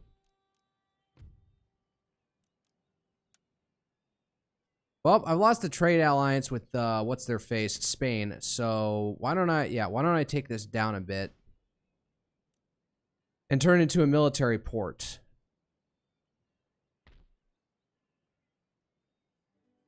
This is a trading port. This is a trading port. This one was a freaking fishery. All right, that's no great amount of money.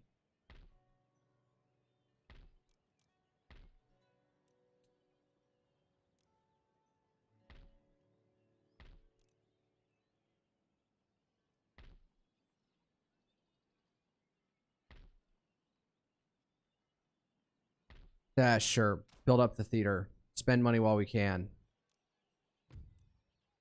Plus we're having spawn rakes maximum +1. Lower classes. All right, so it's good at keeping the peace out here, which is Unhappiness is the first stage on the road to rebellion. At this stage, the problem can be dealt with by an upgrade to the governor's building or an increase in garrison size. Alternatively, taverns, conservatoriums, and related buildings will bring contentment to many without having to resort to the same.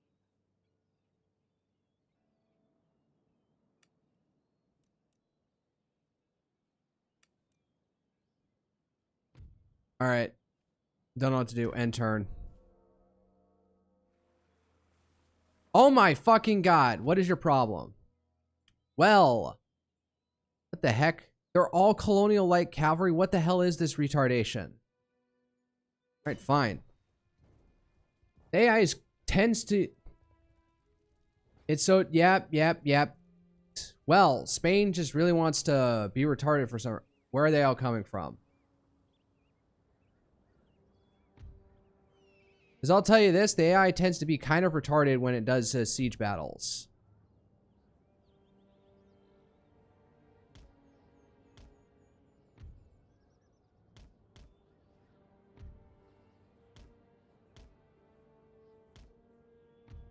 Also, I'm really missing the thing in Total War Rome where the city has like designated like spots.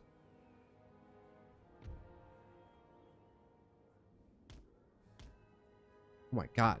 How are you so retarded?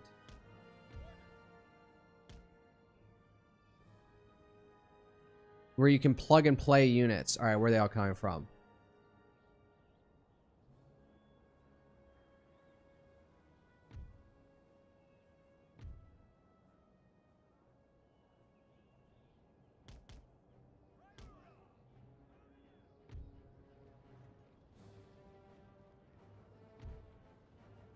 Here's a problem. This might drag out incredibly long because the AI is stupid.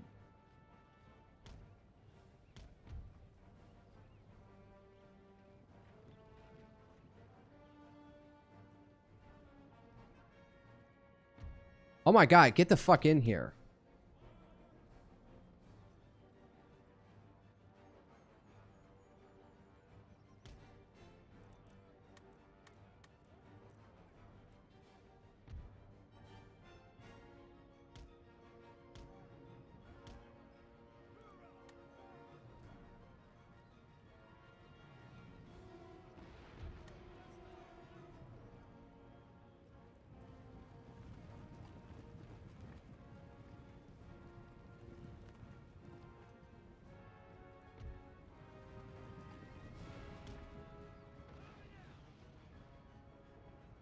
That was a hard mess.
God, run.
Why is the gate open? How is that happening?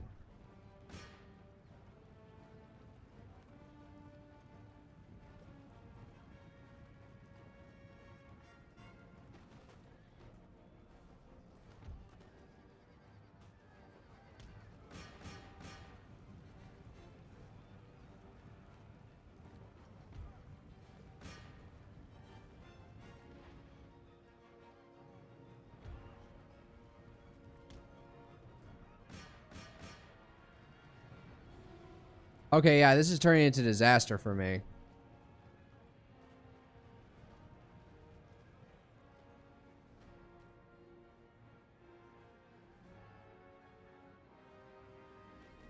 We somehow have troops inside the building.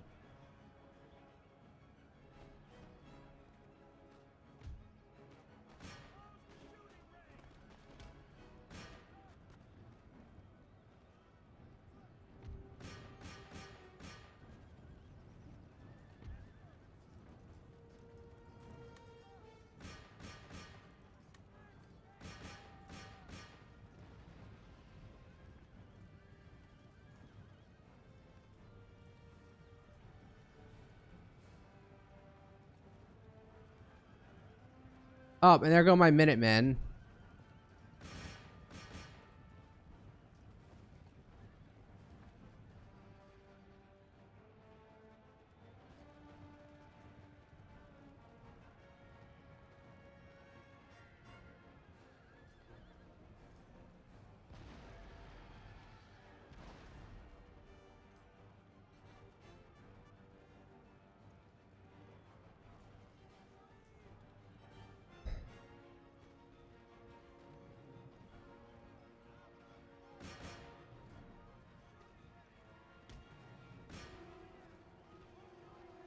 I'm just like at a loss for words for how retarded this is being. I had a nice 2 Minutemen that I could have used for something, but I guess they got overwhelmed.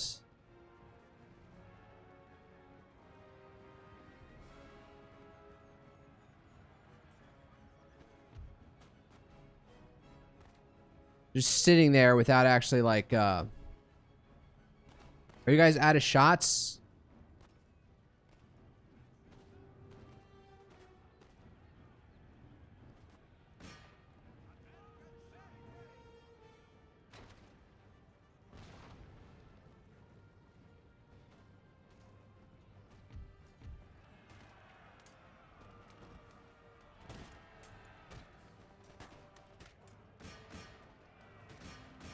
What do you mean I can't attack them? What the hell is this? Alright, now the cavalry are just straight up going through this gate when then they did nothing to actually capture it.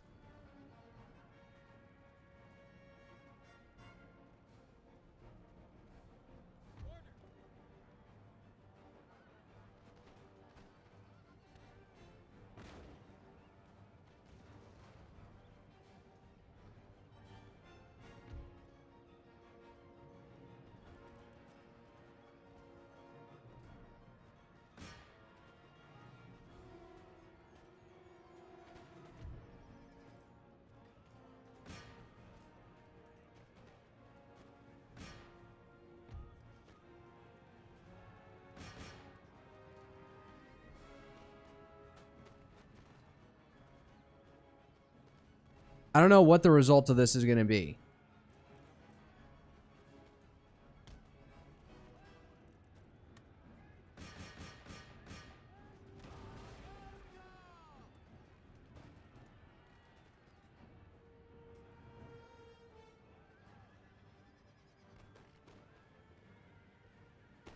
They're just wasting their cavalry attacking here for no reason.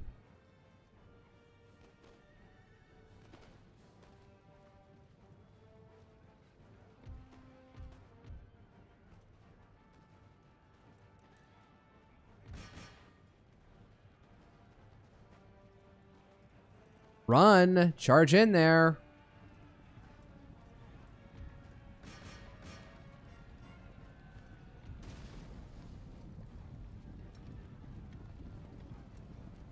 Oh, there's only like 1 or 2 guys for this thing.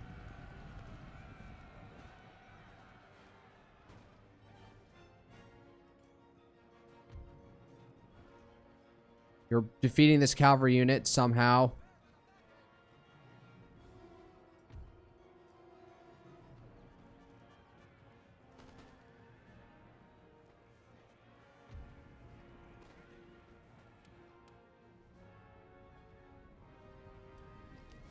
Enemy general killed. At least we have that scalp to wave around.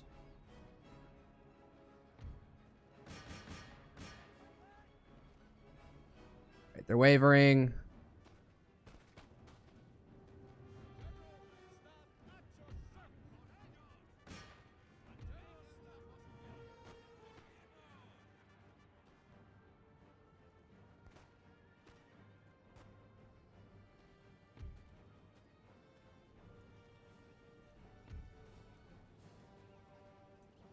Yeah, kill those cavalrymen. Avantante. No. You just go hide in freaking there. Alright, they're fleeing.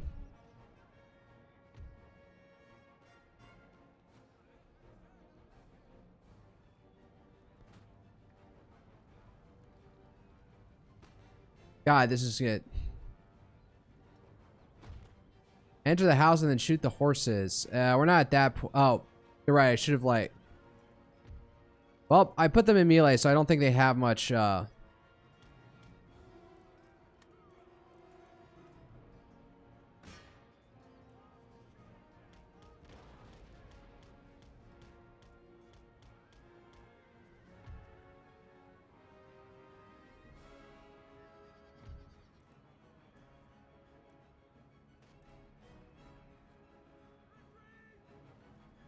Oh, great.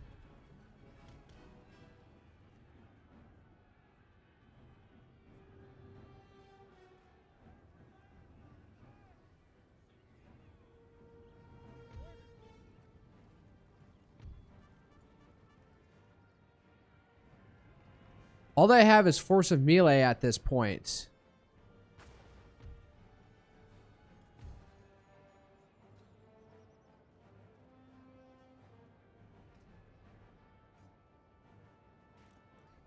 Oh no, these guys are locked into melee. Whatever.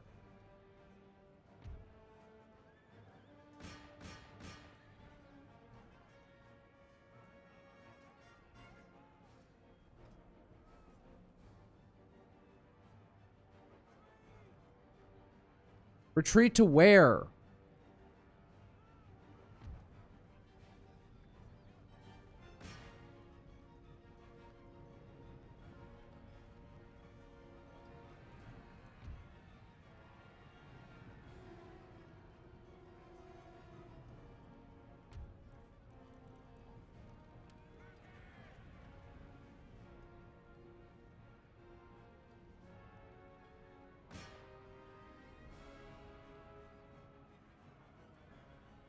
God, look at this fucking massacre pile over here. This is disgusting.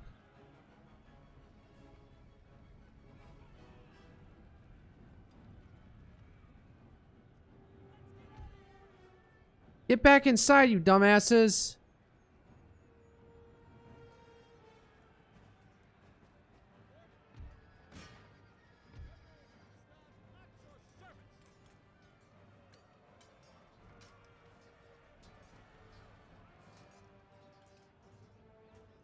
Oh, now they're just filtering in through the...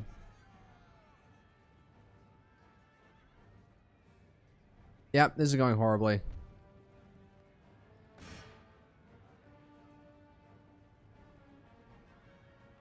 Somehow they can just enter gates without while I hold them. That's an interesting glitch.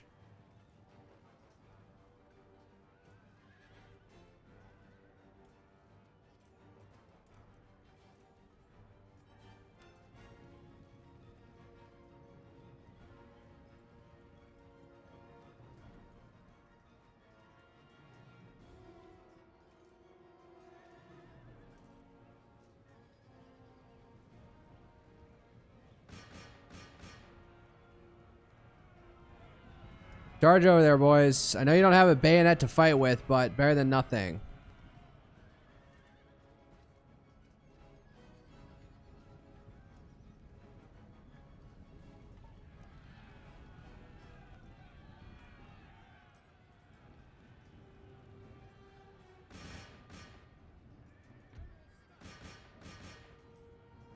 Well, you're both mutually about to break.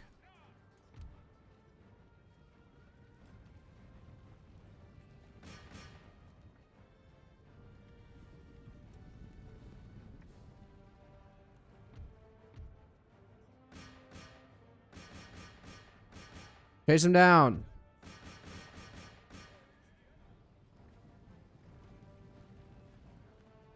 All right, now they're breaking.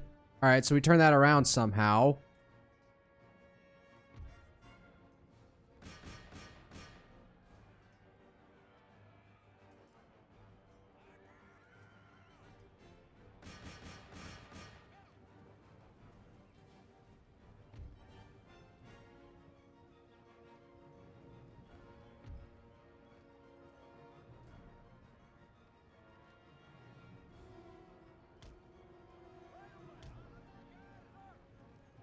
Are you guys going to try and scale up here?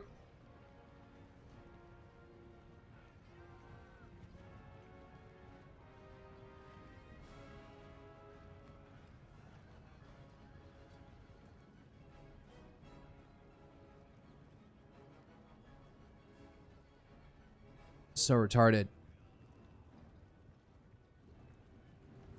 What are you guys doing? You're walking around like you're constipated.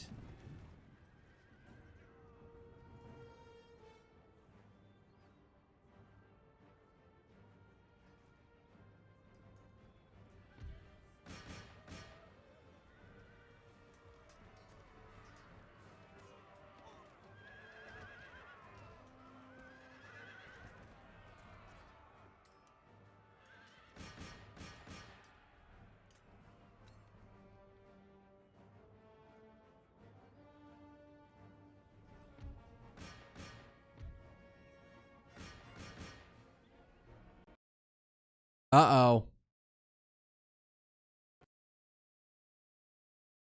Wow, the game just crashed on me.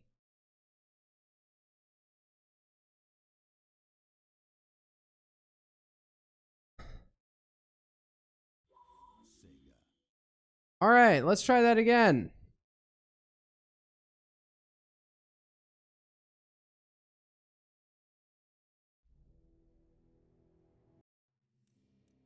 Oh, sorry for the background. I guess I screwed the... All right, load game. Yeah, I guess I will go back to that before Spain declared on me for some reason.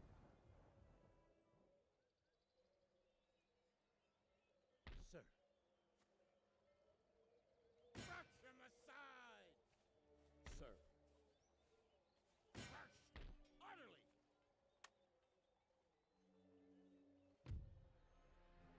Virtue proud and victorious. Valor unconquered. At the ready. More orders. Forward. March.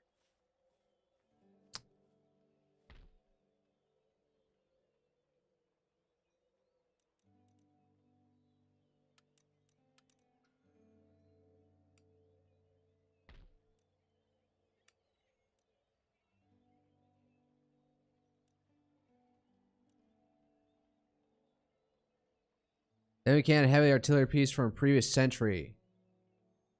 What do I have? I have 18-pound footer artillery and a howitzer. All right, maybe I could use one more cannon.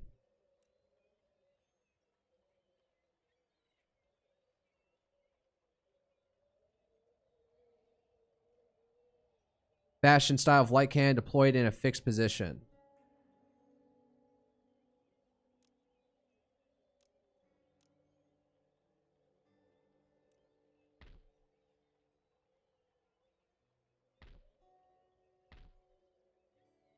What do I have money on?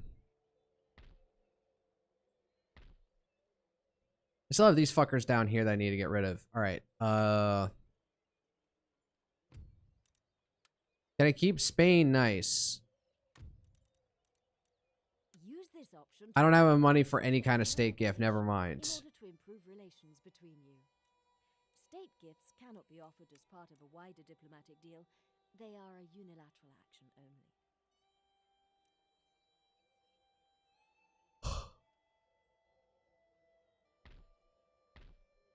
All right, trying to repair that. Can't upgrade that. I need tech. Oh, wait.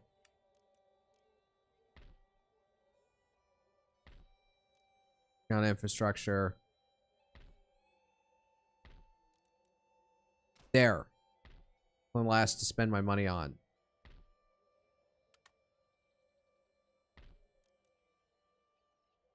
All right. Let's start that over again, shall we? How many hours am I into this? I'm in the second hour of this stream.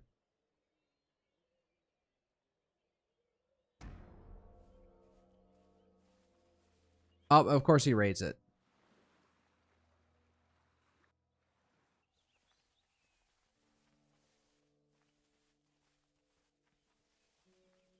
Yeah, that's right. Get the hell out. Oh, motherfucker. Got a whole army.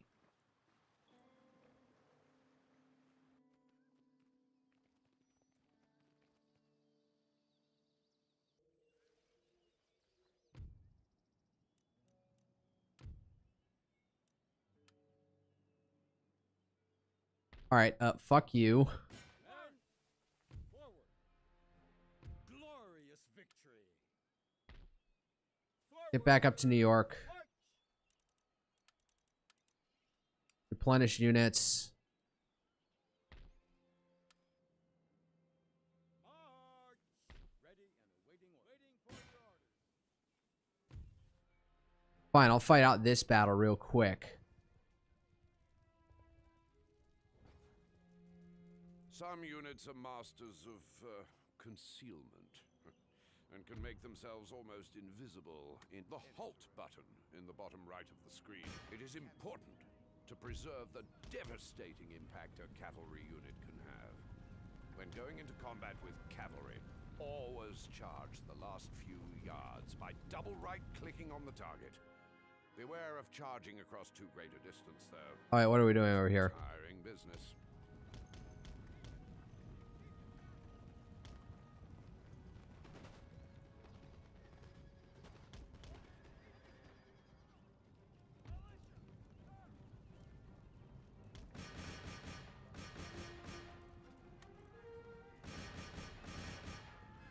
You know what? All of you.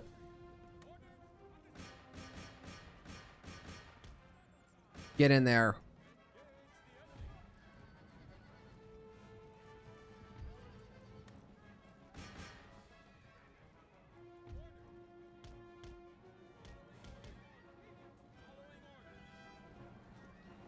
Yeah, that's right. Stab him.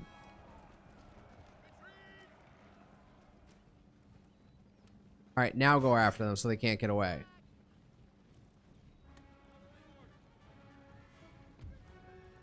Or just end battle. All right. Make ready.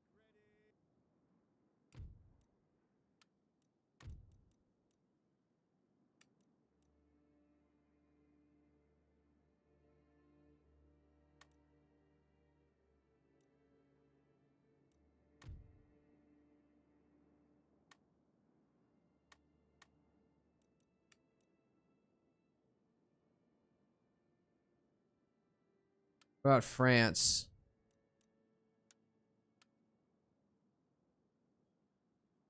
I mean, I'm giving them money for nothing.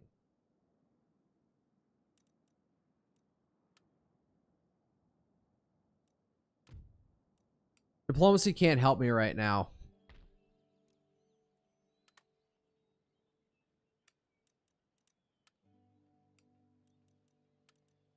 So I'll give you guys a general. You're going to need it. You're going to be my secondary army up here.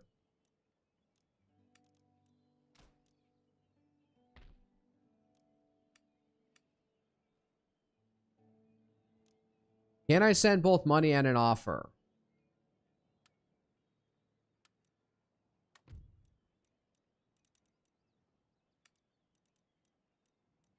Money can be offered to or demanded of another nation as reparations for war, tribute to avoid attack, or as an act. Oh, I can offer a payment instead of sending a gift. All right. Buttons to enter an amount and click on the appropriate check. Nope. Will not agree to these terms. Fuck. Never mind. Before putting forward your proposal.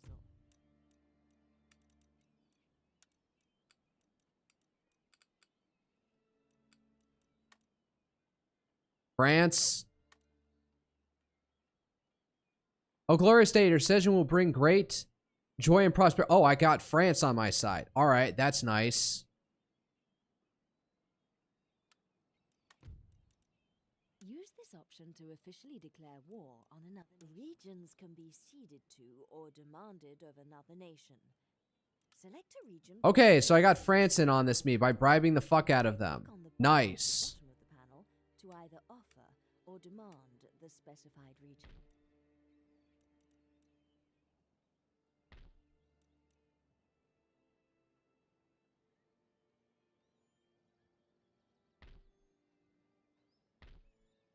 Well, I guess that helps slightly. Maybe that'll make Spain question going to war with me. Although France really doesn't have any territory out here, so their help's going to be minimal. They have their one island down here, and that's about it. Spain would be a more helpful person out here, in all honesty.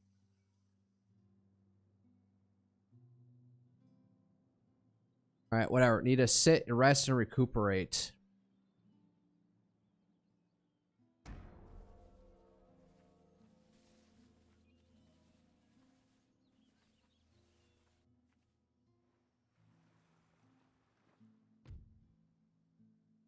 Why? Why?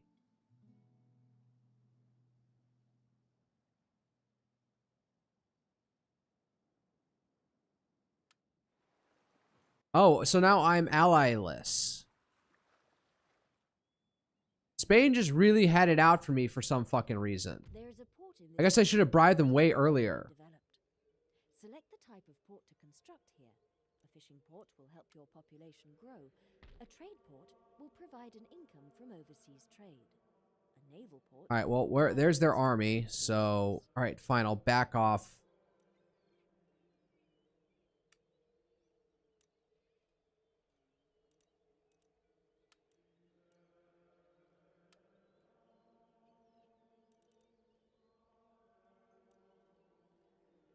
Ready and waiting for orders. All right, you hold the fort over here. Hopefully these guys don't come charging up with all their cavalry. Jesus.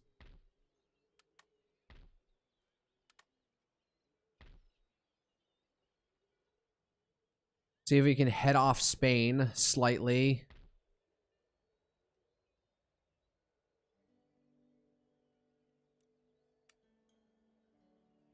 I kind of want to pre-stage my navy up here. Ready and waiting.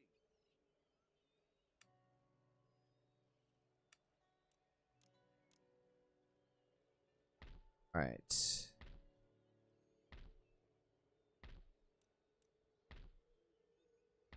Can't upgrade freaking anything out here, can I? You know, opera house or a state house. What does a state house get me? Fuck it, whatever. Something to upgrade. Unhappiness is the first stage on the road to rebellion. At this stage, the problem can be dealt with by an upgrade to the governor's building or an increase in garrison size. Alternatively, taverns, conservatoriums, and related buildings will bring contentment to many without having to resort to the saber. You're right, I should try and bribe Spain. Let's see if we can just...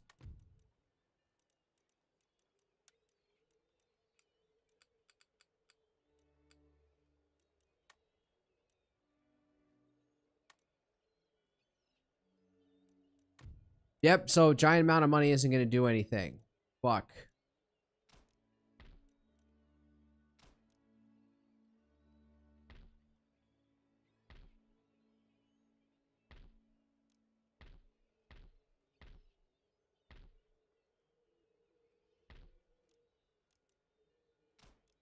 Whatever, just hold the line here while we can. That's it. That's all I can offer at this point. Damn it. Can't travel that far, can they? I don't know how, like, what the hell does Spain want? I mean, I could probably survive this first, like, throw with them.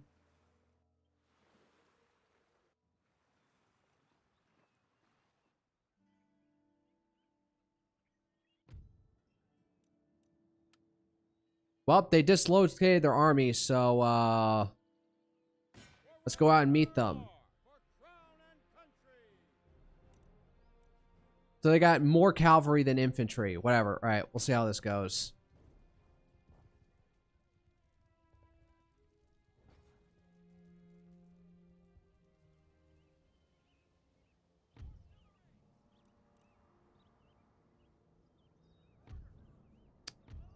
That's right, we can't do squares, can we?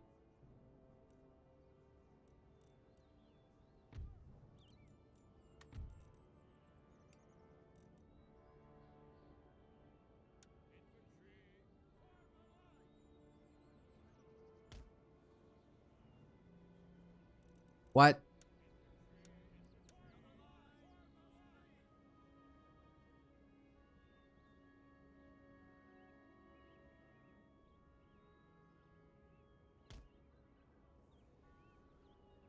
This might get ugly.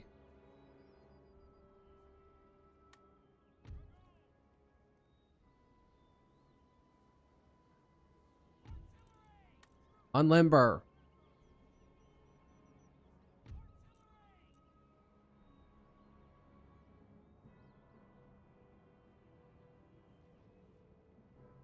Well, they'll come to us, I guess.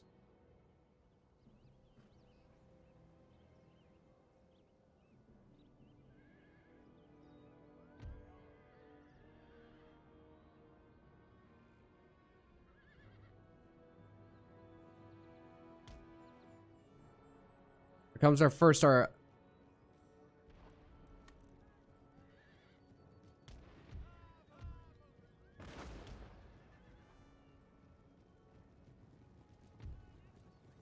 Move it.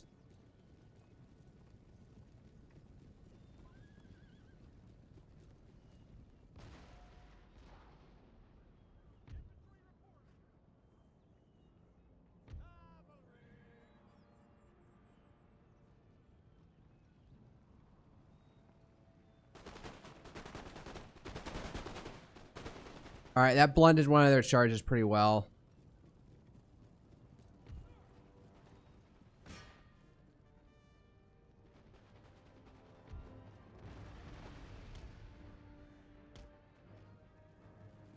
Man, they really want to do this whole flanking maneuver, don't they?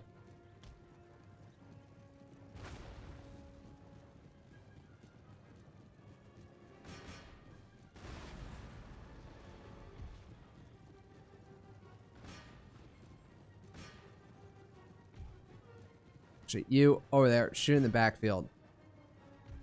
Whoa, what the fuck is going on out here? Reform the line, you retards.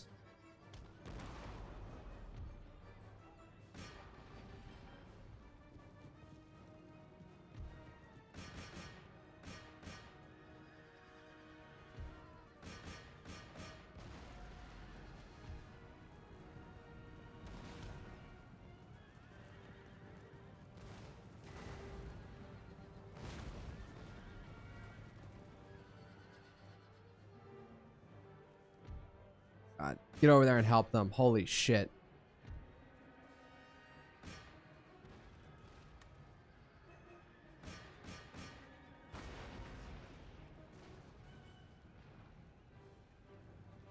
General with the howitzer. Which one's the howitzer? Damn it.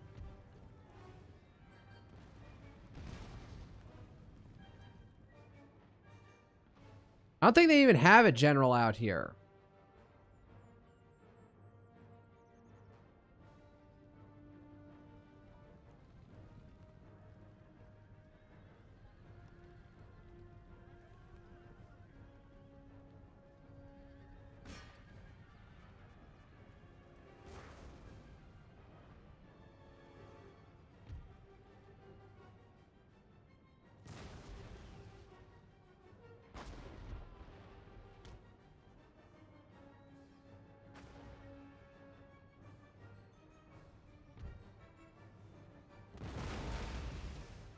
Oh my god, you retards. Stop firing in the backfield.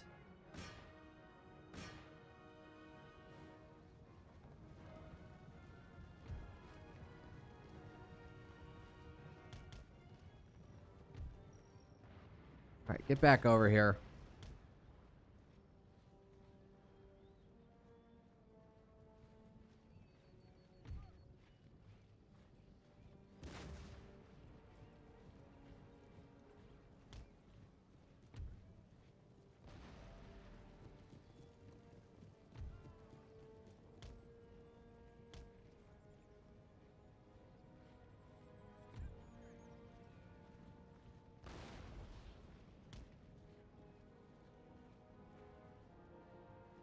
I'll just play this out with my cannons while I can.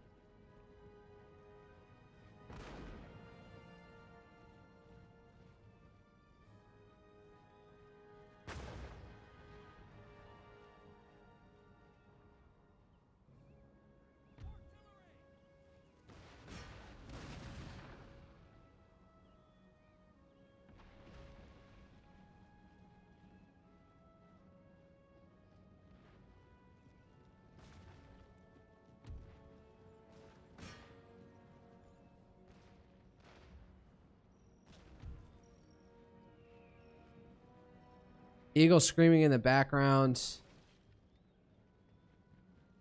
All right, you know what? You guys actually get back here. All right, one of you guys is dragoons.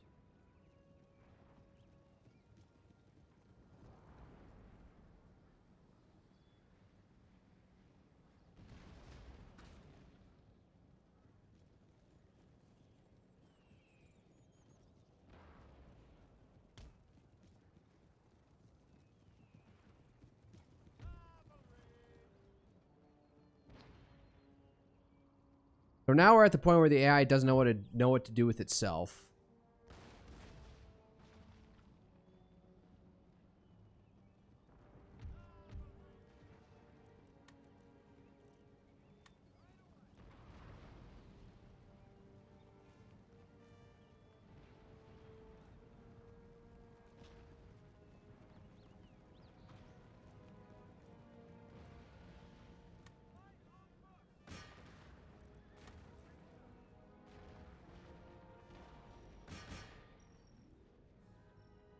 All right, looks like they're going to advance somewhat.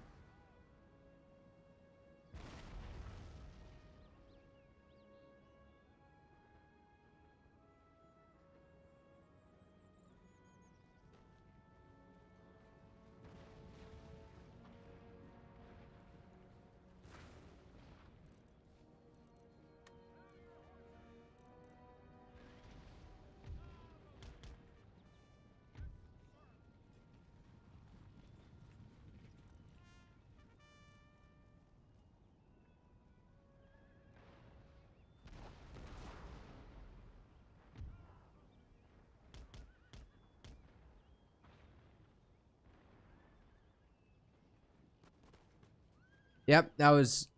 I don't understand, like, where the place to...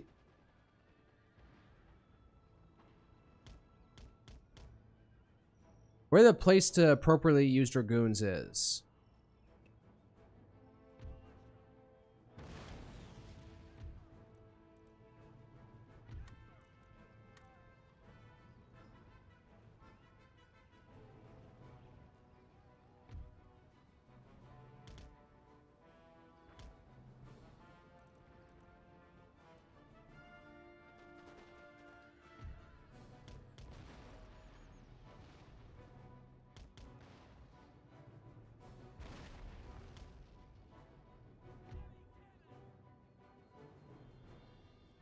You got all these guys just hiding in the backfield for, like, what?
Seize advantageous ground first. All right. You fucking over there.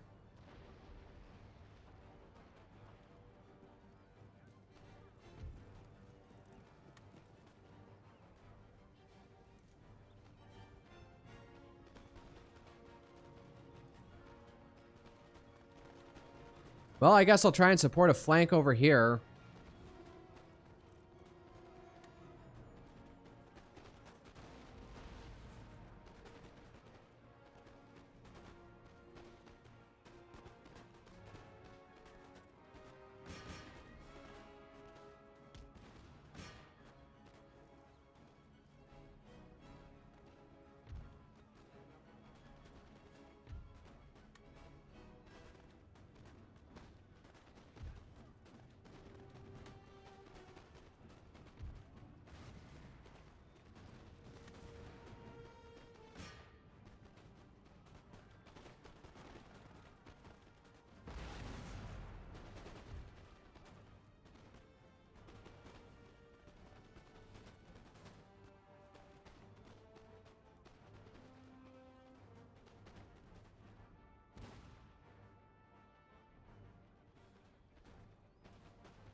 They're like just better than militia. All right, interesting.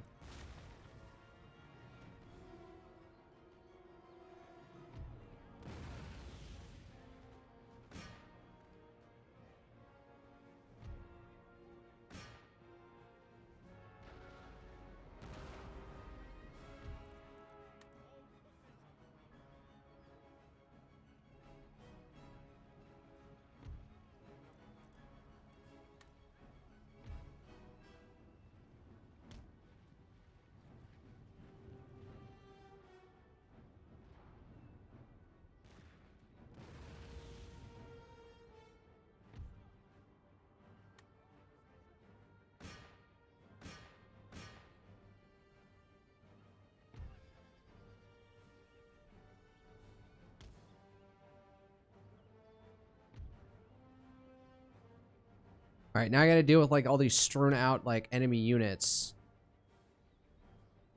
Only 4 of these guys left.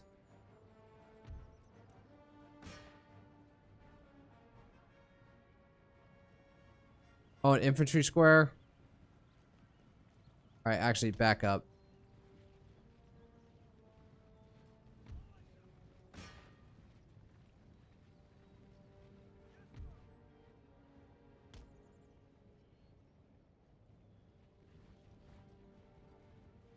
So this is going to be a long, drawn-out conflict for nothing.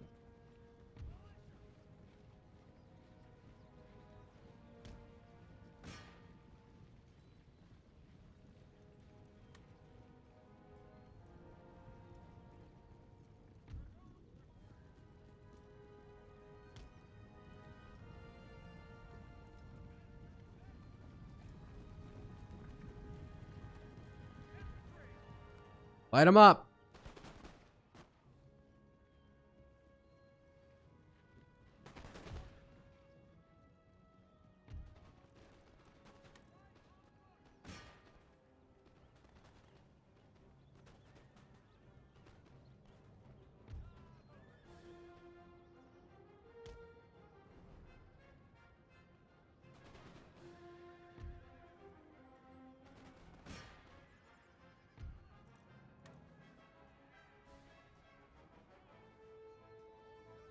All right, so at least that cavalry unit's freaking dead.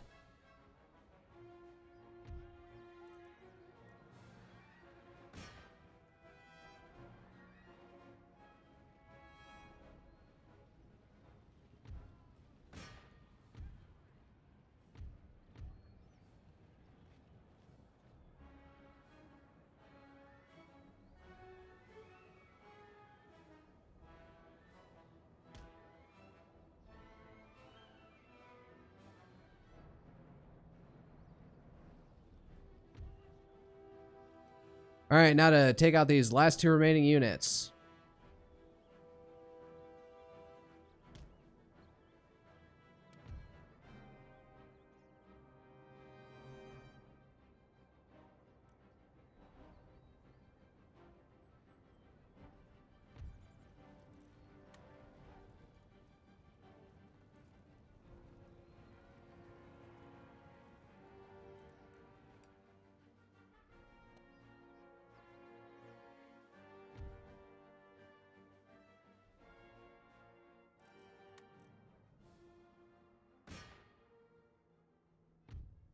Yeah, Washington, you should follow your men.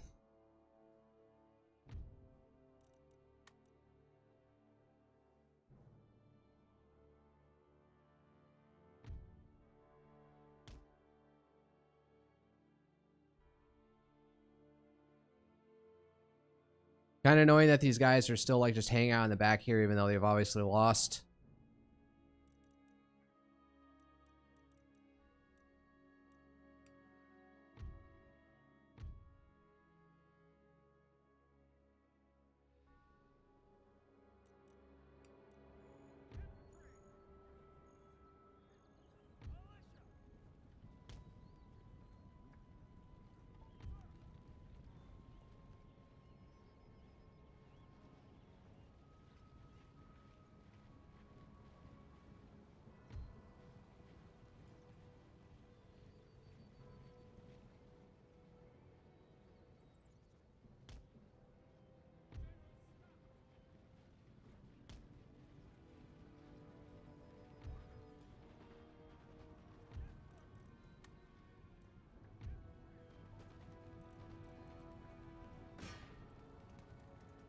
Oh, they're hiding behind a wall. You know what? Fuck it. Everyone charge in.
Eager, fresh. Yeah, so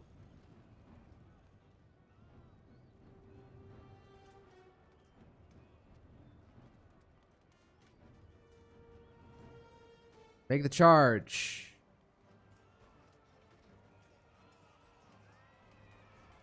Yeah, there we go. Getting overrun.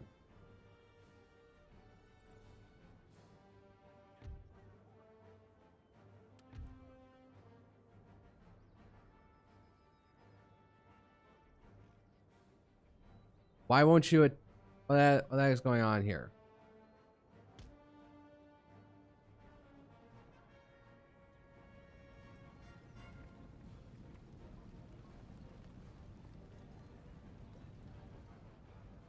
Oh my god, it's just an unwashed mash just running these guys down. There's only 9 of them left.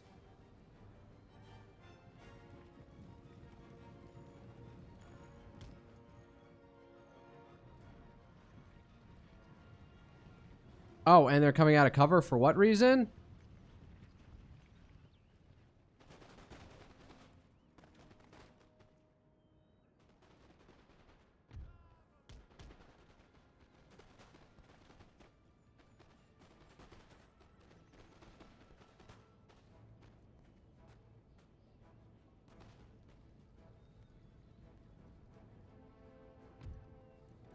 Nah, let's run down these guys one last time.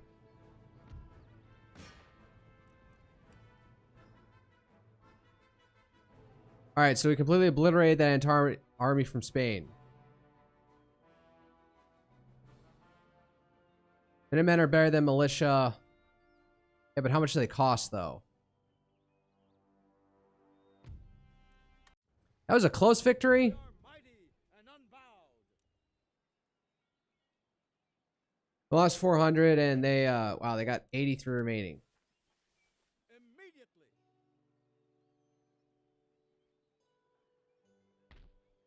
All right.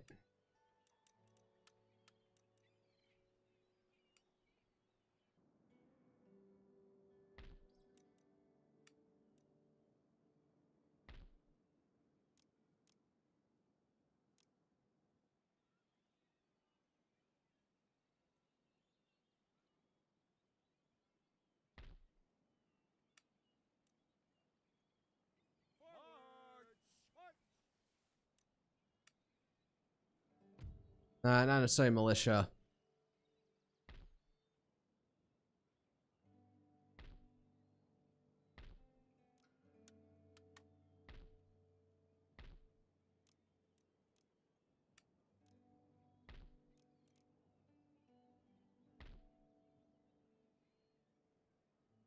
The rake is... Use this panel to select the... You can move your rake by right-clicking on any part of the highlighted area. He will move within the extent of it, but no further in one turn. Right-click on a character to interact with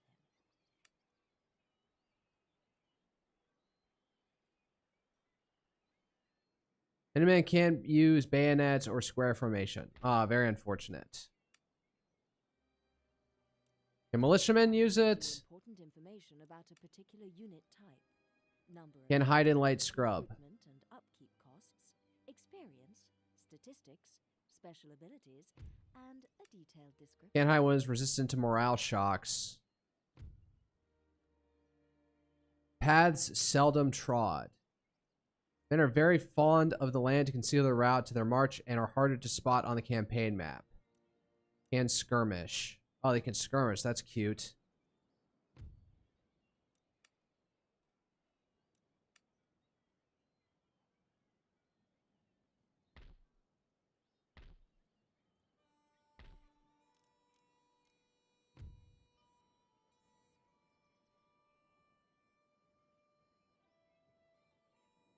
What do I do about this navy?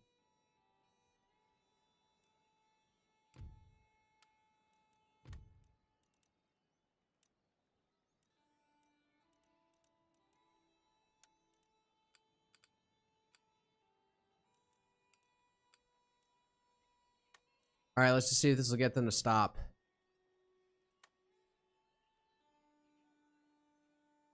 It is regrettable that my government would find these terms unacceptable. God damn it.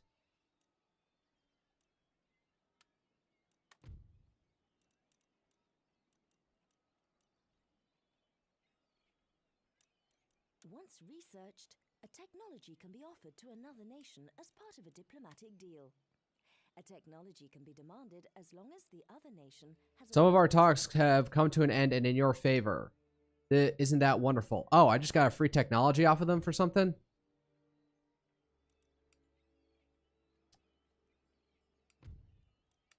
I just got a free technology. Wow, okay.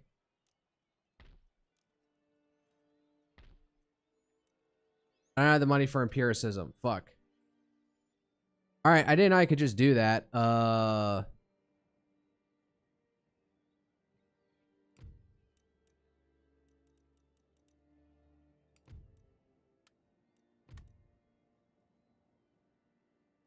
at least France is fighting with the Britain, and, well,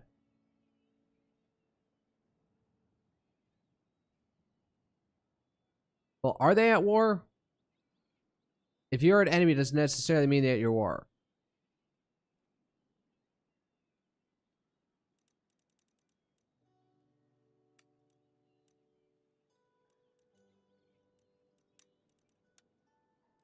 Oh, we're completely equal in technology.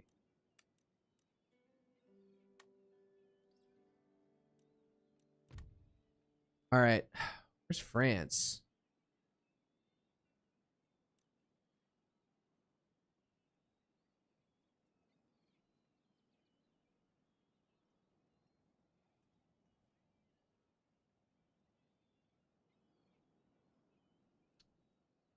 If anything, Minutemen, because I think the thing was that rifle technology was had taken off more with the common man than it had been integrated into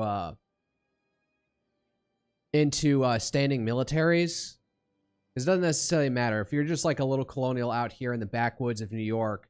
You want something that shoots straight and true. So a lot more people had rifled guns out here than that, which should give you slightly longer range and a bit more accuracy than line infantry. Does that actually hold up? Line infantry have 40 accuracy, and the munition men have 30 accuracy. That's messed up. And the militia have 25 accuracy.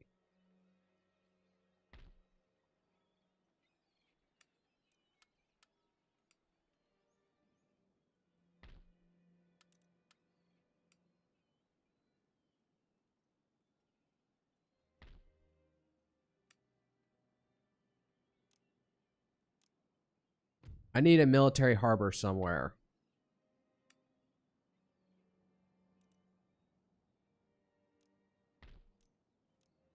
I'll make it at Rhode Island because that historically was a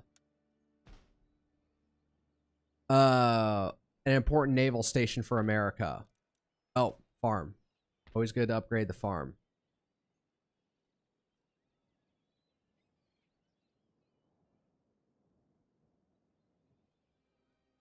All right, I don't know what to do. Next turn. Oh god, they're amassing an army. All right, at least they're fucked off for a bit. Really? Are you that fucking I'm not doing this. Yep, and they're dead. All right, Spain. What was the point of this? There is a port in this region that has not yet been developed. Select the type of port to construct here. A fishing port will help your population grow. A trade port will provide an income from overseas trade. A naval port allows the construction of warships.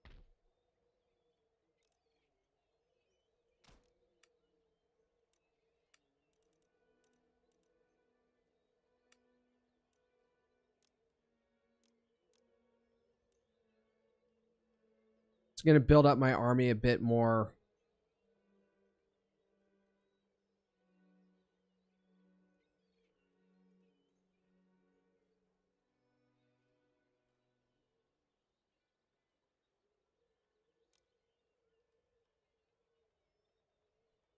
One more cannon, because if we're going to siege down this town, siege down Pennsylvania. Oh, I just blew through all my money. Spain, you want to call it quits now?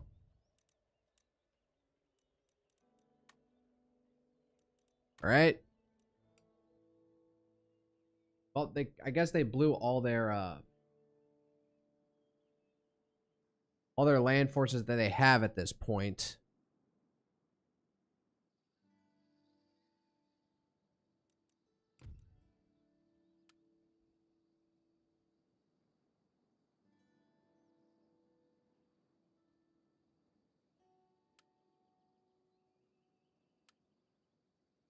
France is at war with both Britain and Spain, so I guess that's some help out here.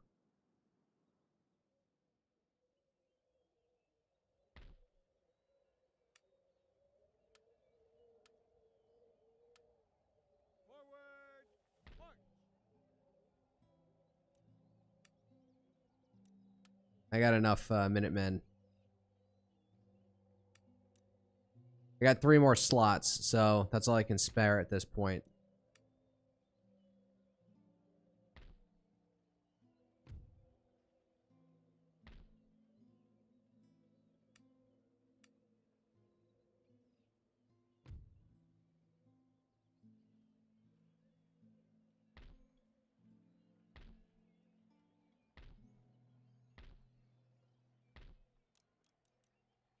Sure, an opera house. Does that give me extra money or something? New wealth +2 per turn town wealth in the region. Right. So I'm getting something out of it then. Oh, Brunswick, what do you research? Get fucking ring bayonets done. This panel gives information about how a technology's effects work in the game.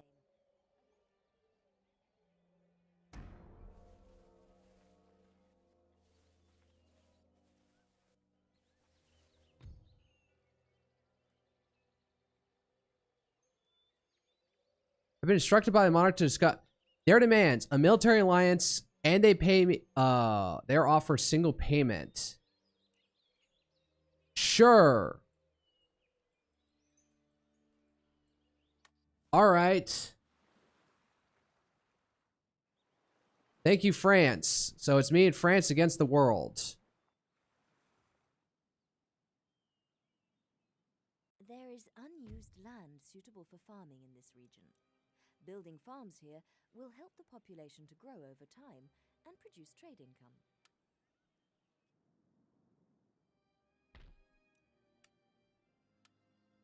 Forward, march! At the ready. Forward, march! Forward, march! Everyone recover.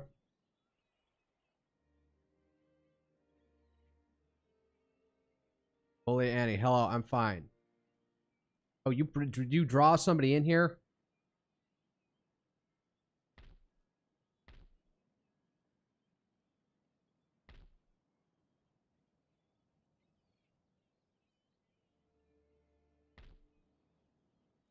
No, I don't want to engage them out there because it's just going to be man, they're actually getting they're doing a bit of a build up out there.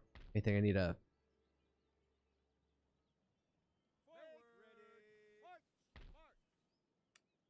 one more unit to build up this fleet. Then I take him back over here. Who has undeveloped farmland out here? All right, find something out there. Build up a college.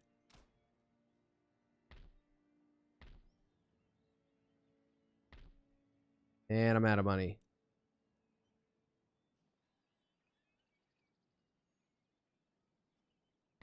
All right. Let's see here. Agents. Assassinate, sabotage.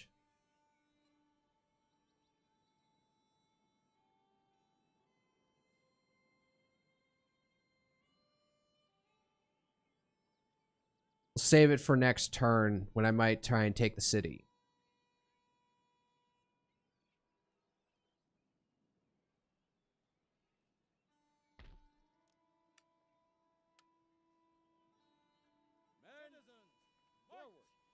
Anything more? I need 2 turns because I want one more cannon. I don't know if I'm overdoing it on cannon. But you have to ask, bully.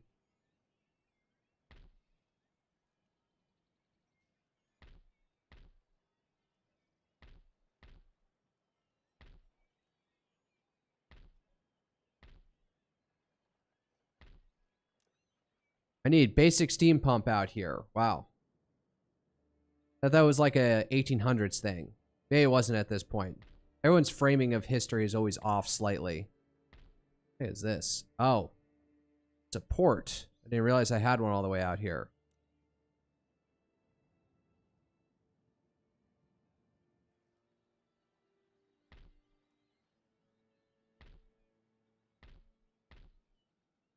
Alright, end turn.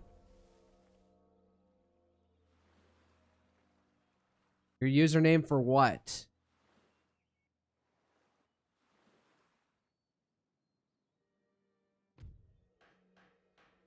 Spain and Great Britain alliance broken. The following build up a suspension and trust between these two nations. Their alliance is broken down. They were allied at one point.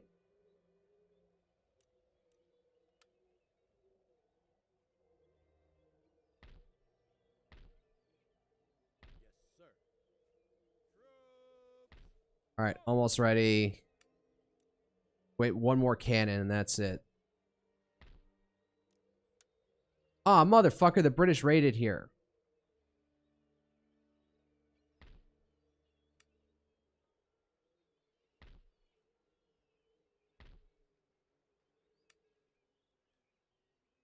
Briggs. All right. I don't know if this is foolhardy or not, but let's see here. Your army has successfully occupied a port belonging to the enemy. While the siege lasts, their food supply will be affected. Trade cannot pass through it, and no ships can be constructed there. All right, you hold that over here, and you hold this.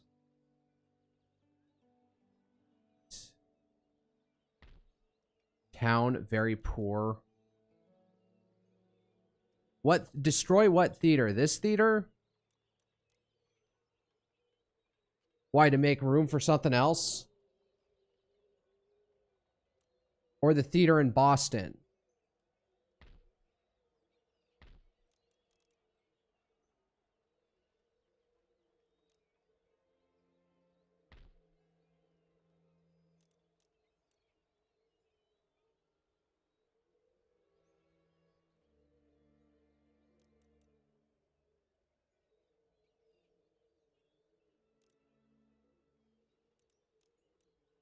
Probably could use some fortifications out here. Spending all my money.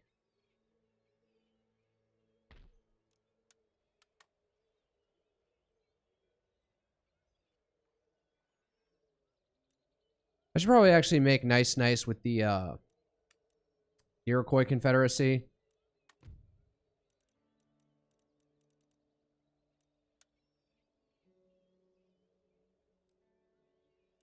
Actually, we can just request a trade agreement. No, we cannot agree. I think this simple people, but we are not stupid. All right. How about offer you some money and an agreement?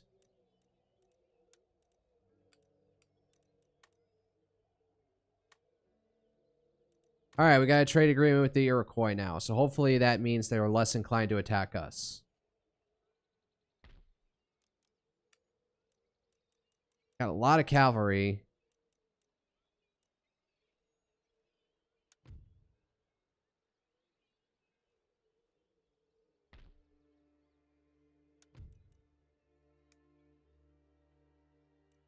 All right, so this place isn't about to revolt now.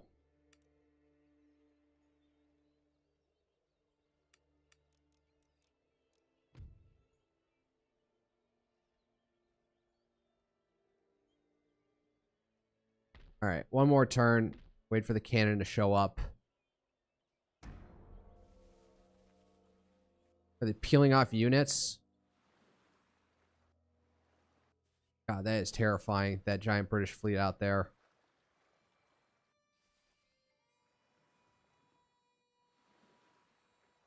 Yes, but before, check the public order. Is it good in New York?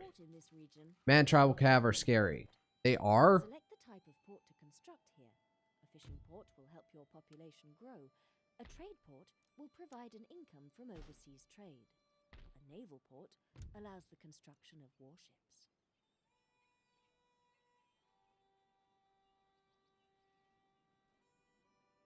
Entertainment, 3 culture. Industrialization, resistance to foreign occupation, 4-3 predicted. I think we're good for right now. If we take off 1 block, it's fine. Yes. Forward. March. All right. Siege down Pennsylvania, which was the capital. Form line for battle. Warrant. Form line for battle. Are we not sieging it down? Make ready for battle. Warrant. What's going on out there? Are they going to try and attack me? I don't know if I screwed something up there.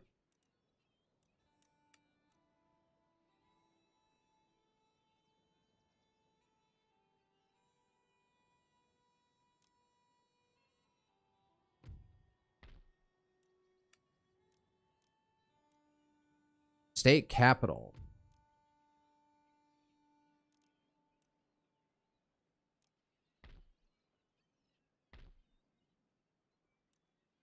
I need naval shore facilities. All right, wait, can I See here. 6th rate sloop brig. All right, well, let's throw some money at that.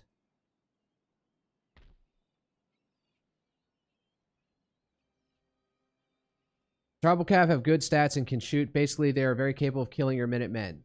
Well, not killing, but routing. You can't reach. You are close, but you don't have enough distance to reach. You are at their doorstep. All right, well, I'm stuck here now. Maybe they'll sally out to attack me. Who knows?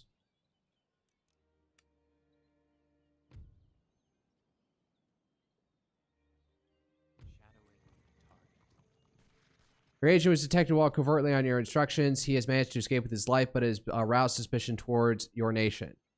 And that should be somewhat expected at this point. We're in war with each other, so... Alright.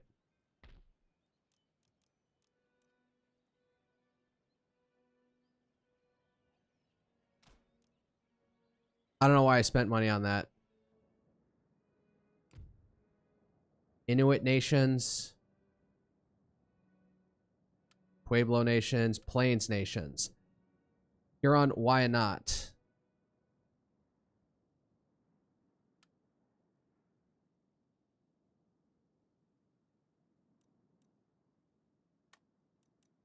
I can't do a trade agreement with them, so it's not even worth anything. All right, we'll just see what happens with Pennsylvania next turn. Everything's oh, we're gonna have ring bayonets next turn. Awesome. Square formation. Proof grenades. That's kind of point. Explosive shells. I need an admiralty somewhere.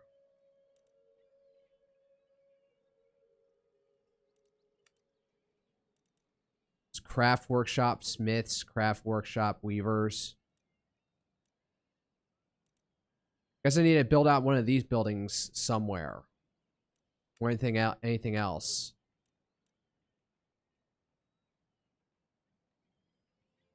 Alright, end turn. See what happens. Oh man, they're massing forces up there.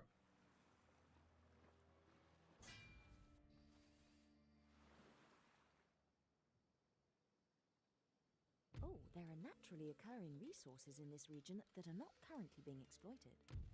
Development in these areas now will increase your nation's trade income later.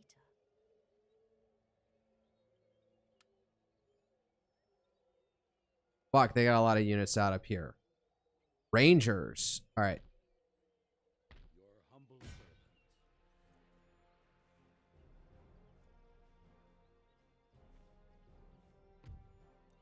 Surrender refused. Continue the siege. Rock in style.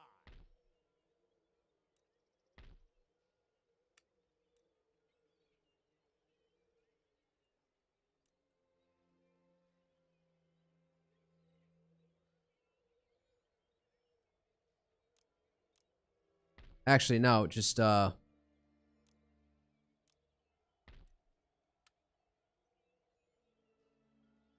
need you to hold up. All right, let's see here. Crafts workshop, coaching in. I don't need that. Let's see here. School, church school.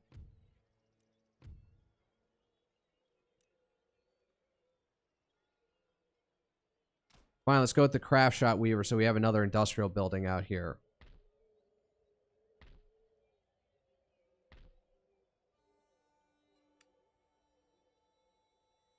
I see your blockade. How many for? Oh, he's got 1 unit. All right, let's just go out there and rout him real quick. Prizes for the taking. We are victorious.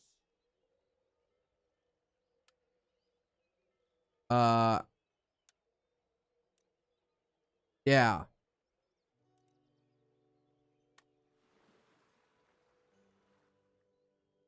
Yeah, we can only win with overwhelming force like that. So, all right, back to port and hide. And repair ships. I'm out of money. For the most part.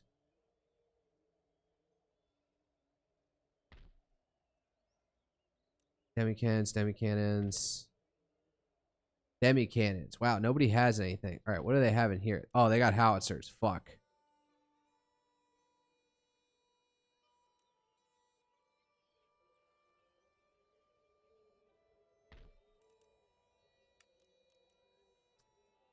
Okay, I gotta upgrade the infrastructure on this one.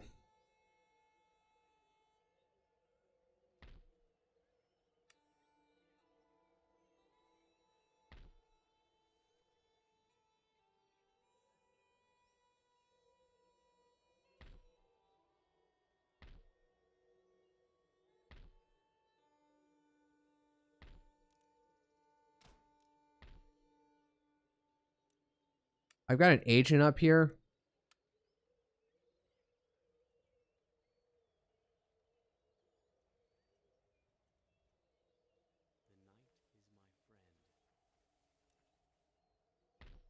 Got a rake out here as well. Go over and infiltrate him out up over there.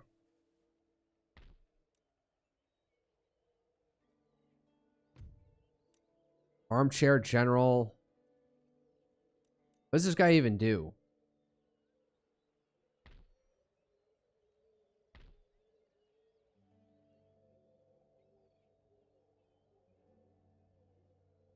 Technological advances through research. Gentlemen provide bonus to speeding up research when inside education abilities such as, can they do anything else? Then they have like 2 school buildings at this point.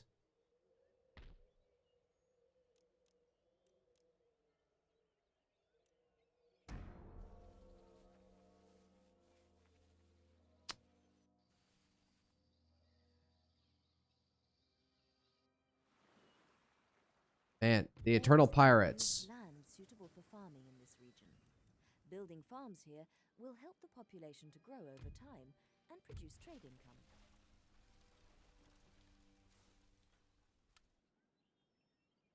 All right. What am I doing technology-wise? Oh, he's already he's already on that automated. No, you're starting that. Well, you did all that, so we need division of labor more than anything else. Can't do anything industrial because we can get on this, but I need to get basic steam pump or anything else, but I need a spot for that thing, so. All right, hold the line out here.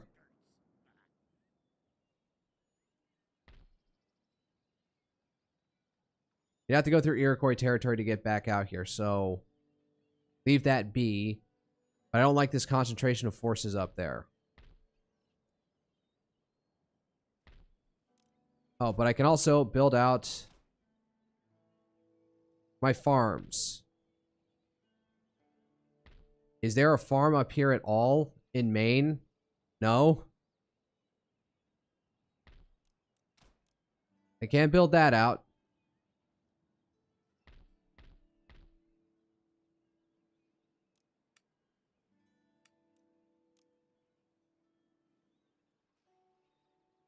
I need to save money next turn to build up walls out here because this is probably needed more than anything else. I think we got one more turn to surrender. That or they try and sally out.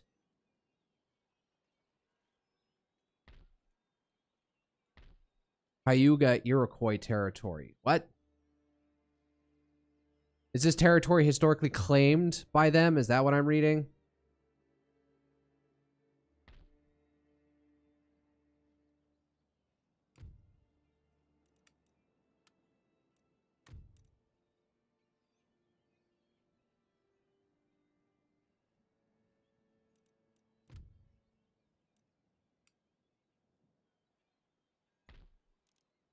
Oh.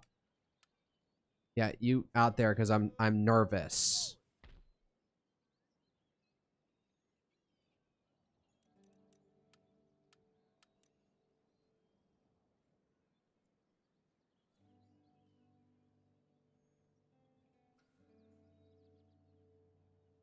All right, saving up money, so don't want to. All right, end turn. See what happens. All right, holy crap, they got a lot of cannon. Oh no, we've got more cannons probably than they do. They got 2 types of howitzers, but Firelight armed citizenry mob. All right, well it's even, so better go in and fight it out myself. This might be the last thing for the evening. I got other things to do. We'll see how this goes.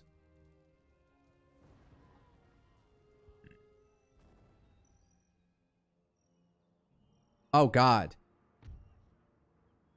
I don't want to fight them out on an open field.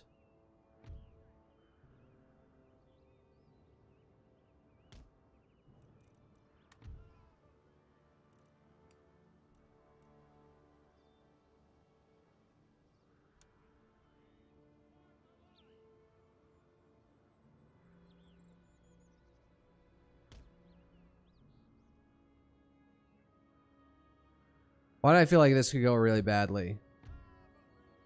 Dragoons.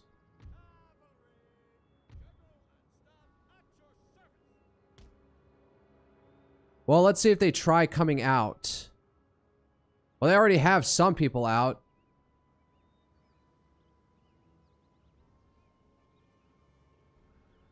Well, I'll win if we just wait them out, so they kind of have to have the initiative to go out.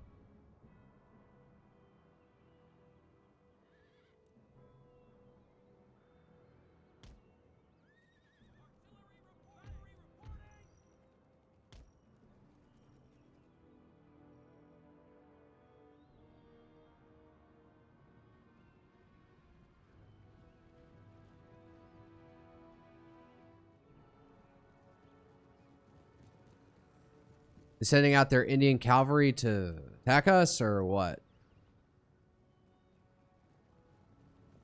Oh, they're getting those guys in. What about my howitzers?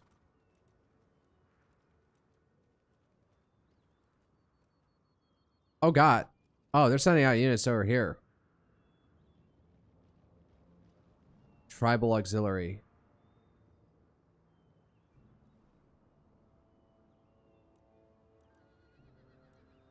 Where are the dragoons?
Oh, shit. They are sending out all their tribal auxiliary cavalry after me, aren't they?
What are you, howitzers? You know what? Unlimber at this point.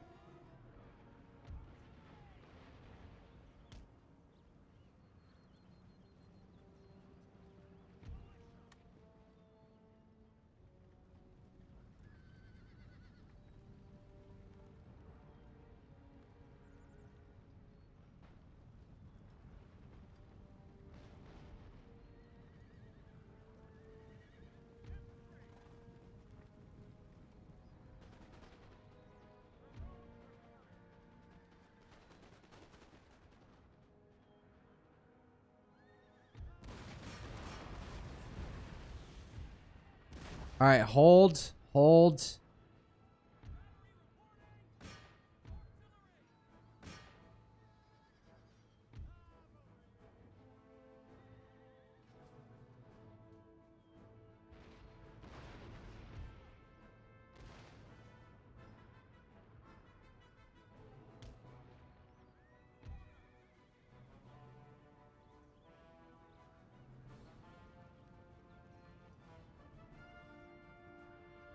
All right, so they are coming out because that's all they have, although that's only worsened the balance of power.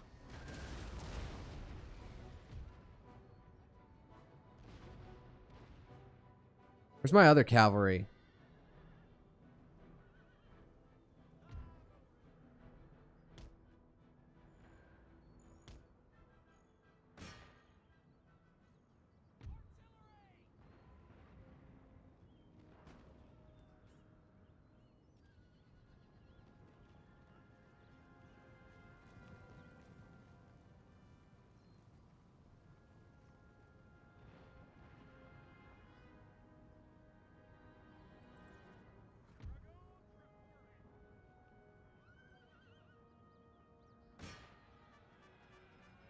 Are they abandoning their cannons?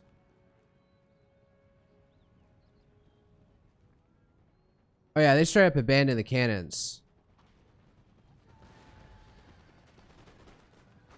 Actually, I'm gonna... You guys get back up over here.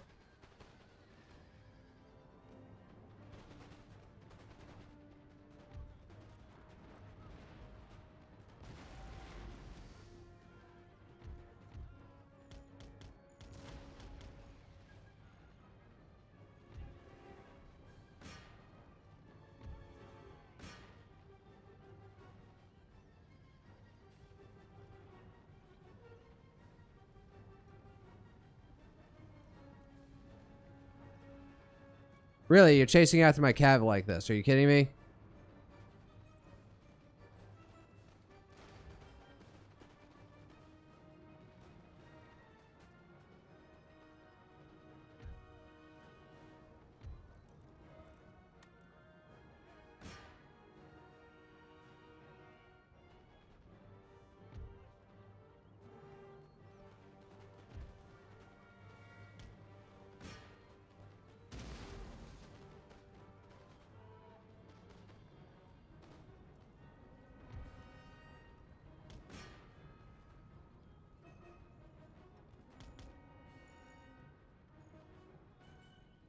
Actually, looks like they're ready to break, so go in.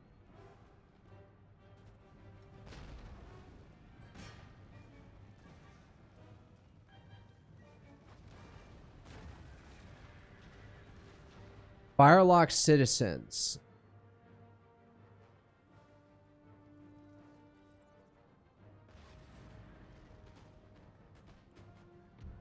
Oh, did you? Oh my god, you dumbass dragoons.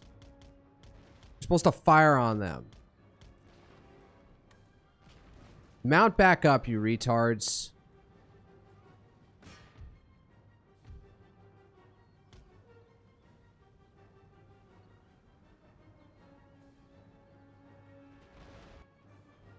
Oh my god, you fucking retards. Do not fire into your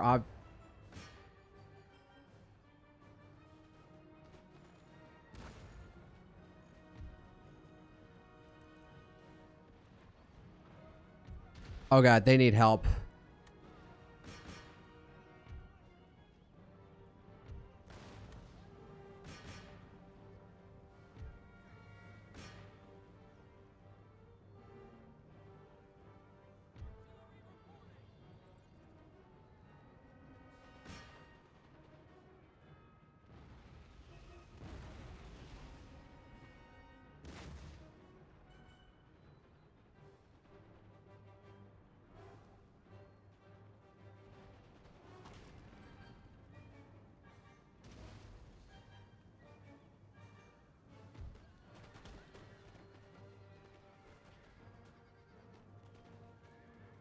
Those guys are out.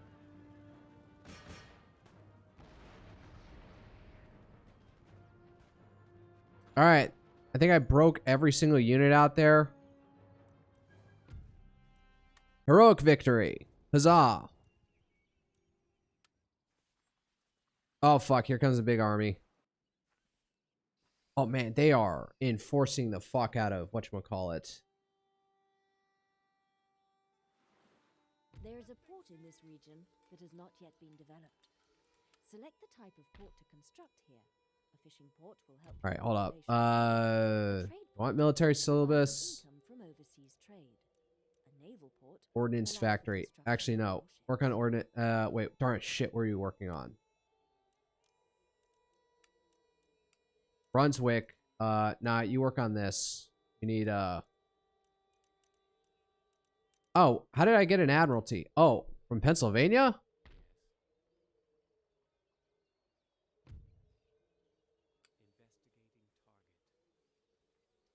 All right, army.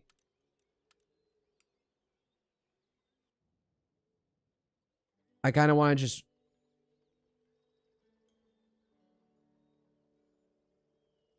I need to nip this shit in the bud. All right, another battle for the evening. A lot of skirmishers. All right, let's see how this goes. Yeah, rush them. That's my mentality as well at this point.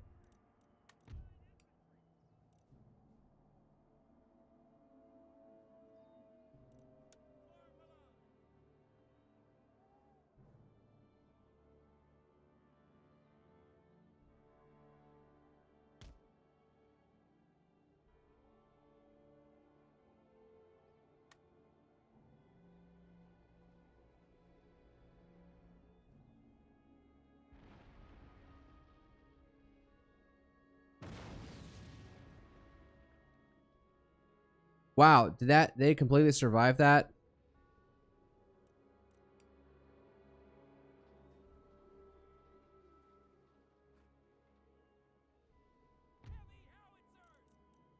Oh yeah, sure on limber and then fire on these guys.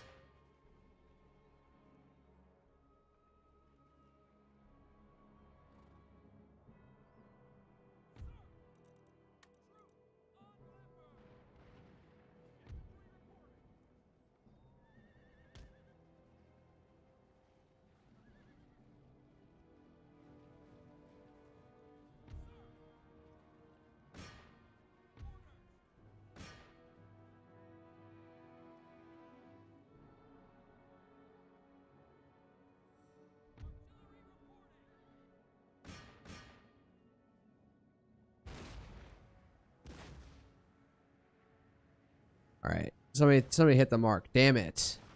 Right, these guys. Simple walls are tougher than houses. Yeah, why do I think that's true?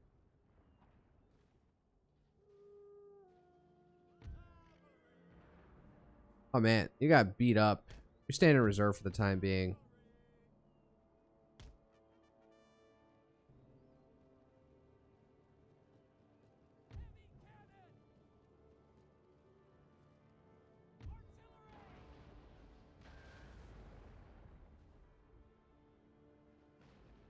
Oh, at least that shot landed.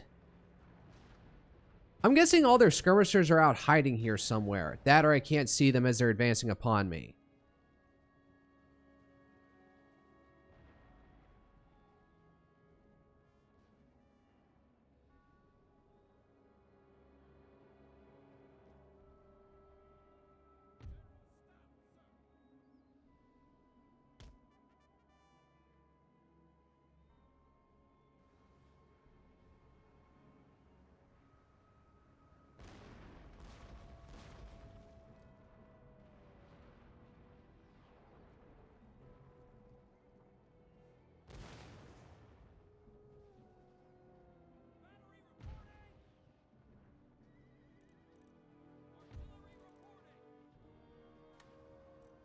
All they got is round shot.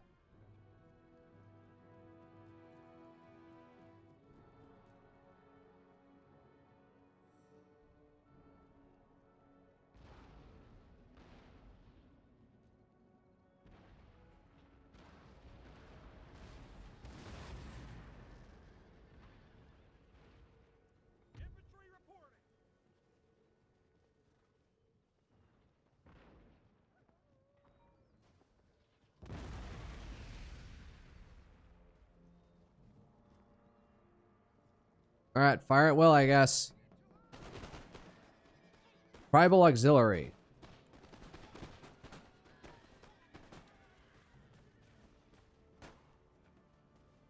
Yeah, well, you suck.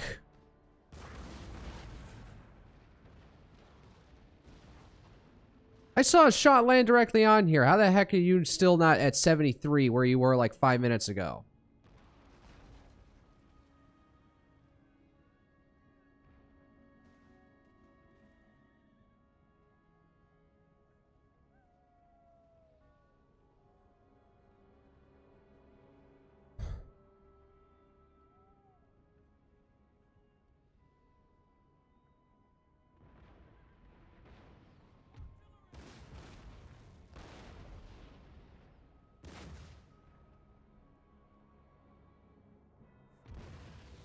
You're the howitzers. What are you?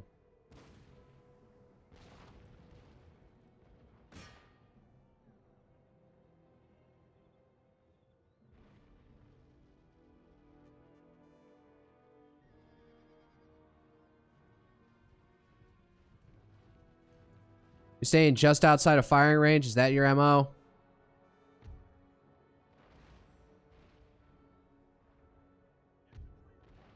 Alright, advance and fire on them.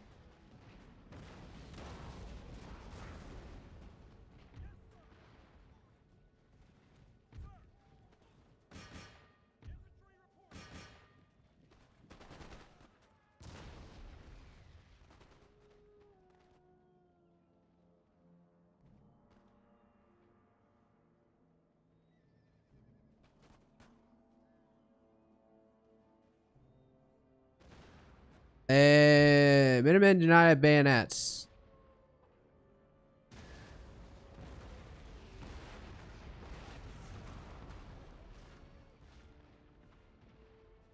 You guys just hold firm for right now.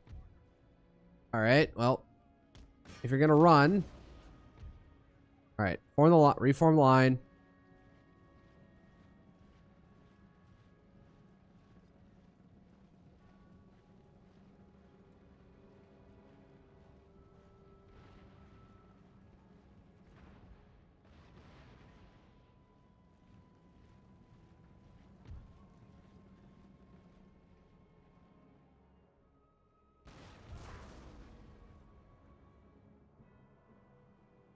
Well, that house got blown up. Alright, they're getting winnowed down. Hey, question. Can my howitzer hit...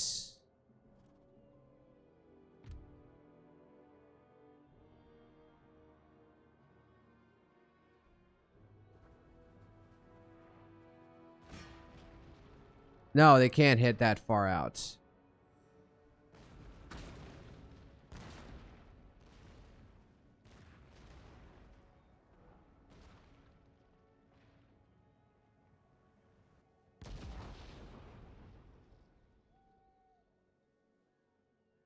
My God, look at their faces. Oh, they got face paint. That's interesting.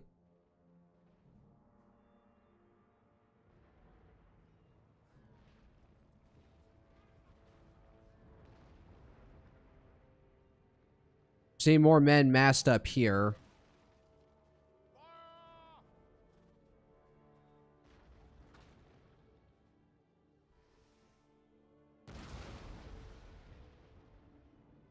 Oh, alright.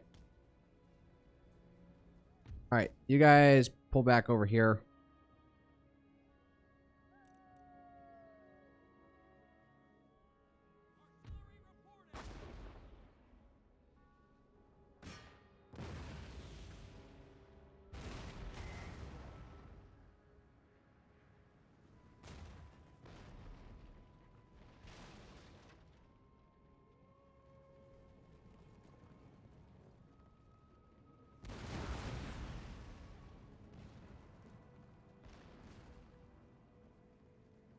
Alright, they're just gonna come up in drips and jabs like this, then they're gonna fail.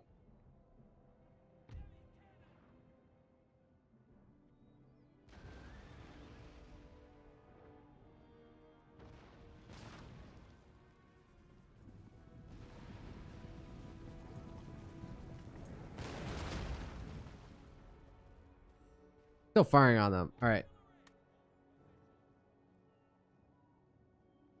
Hold for now. Still firing at my cav out here.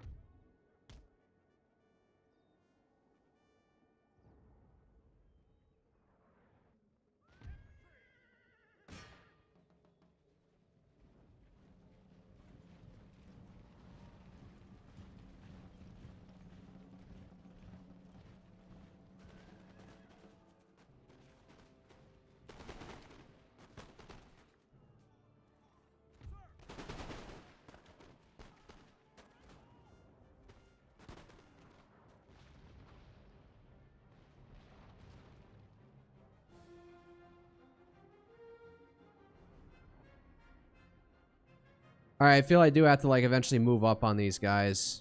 Maybe I'll come to regret that. Who knows?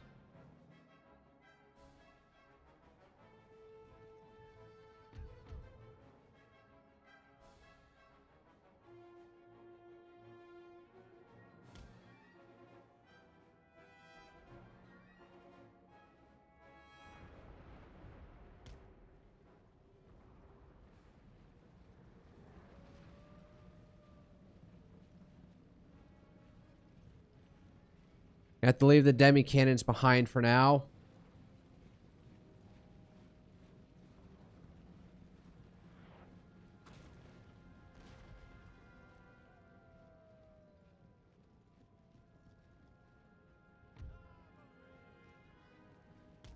Actually, I want you to go up and explore out here. Make sure there's nothing who's going to come up and flank us all of a sudden.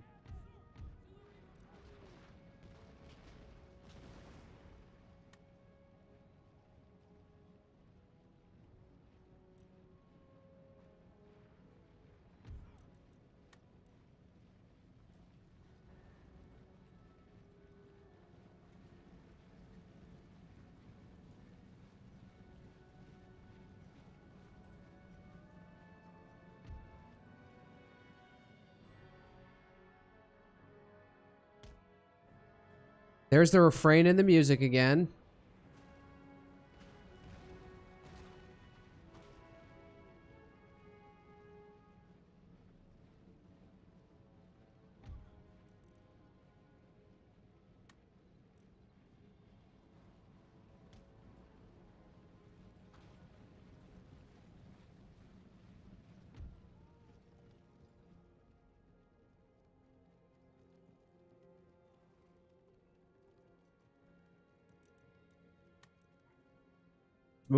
Gonna move on, scout out this area, make sure there's no skirmishers or rangers hiding out in here.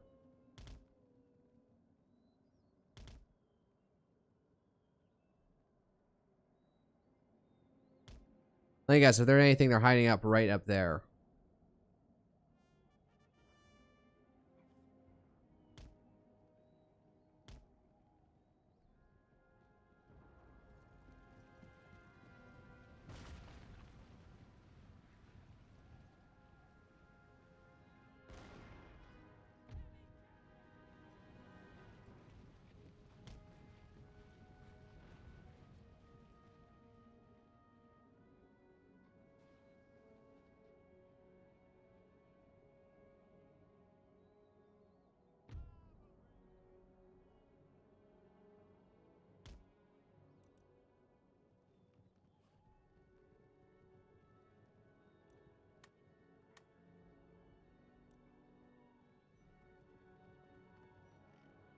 So you can't run fast while you're in the snow? Is that what's happening here? Man, what is this place? Why is this like so like dug out?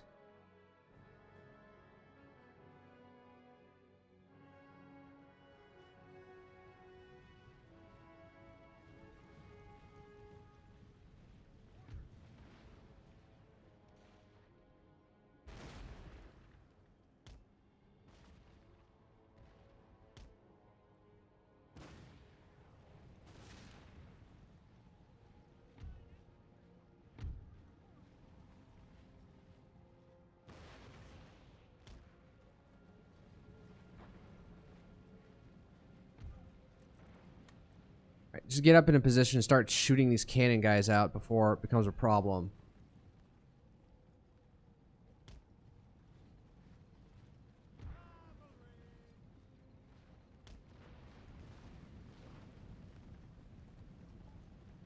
Oh, hey. Found some guys.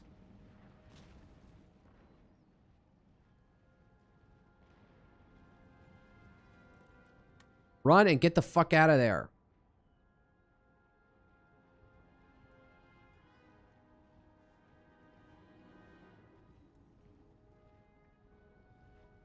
The true of liberty must be watered with the blood of tyrants. Yes, thank you for quoting Thomas Jefferson.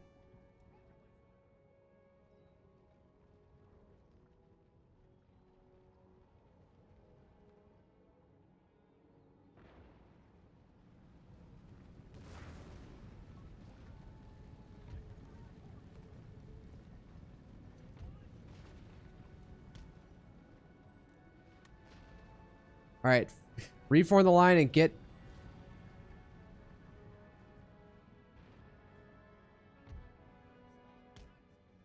Where's the howitzer?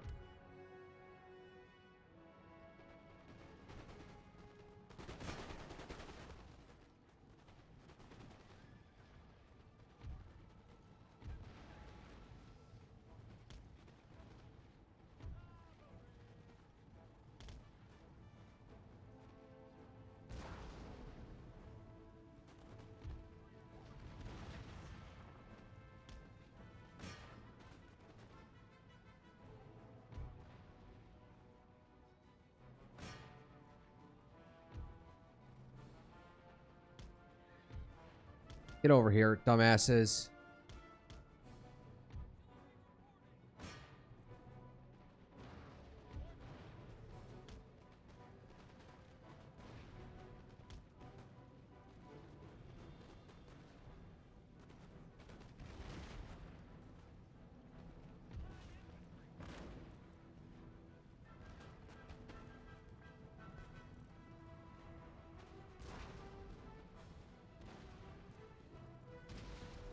What the fuck happened to you? Did you get shot by your own cannons?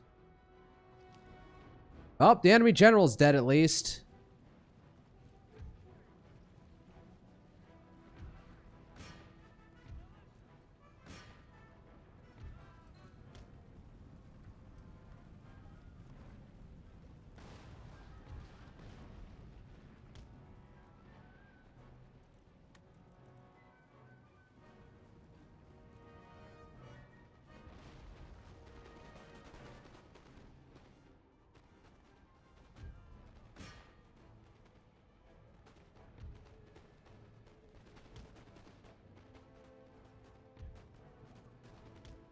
All right, advance.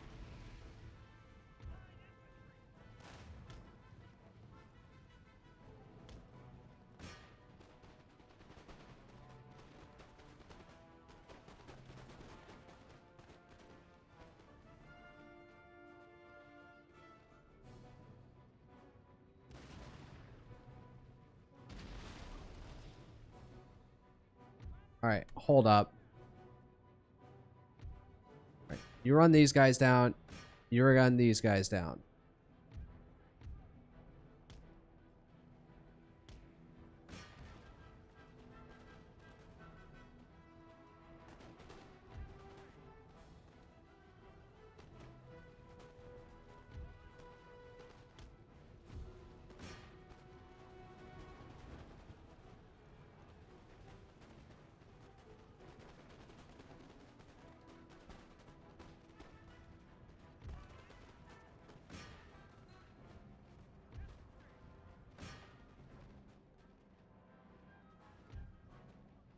All right, well, they, like, played out their forces in divided form, so this, like, turned into a total disaster for them.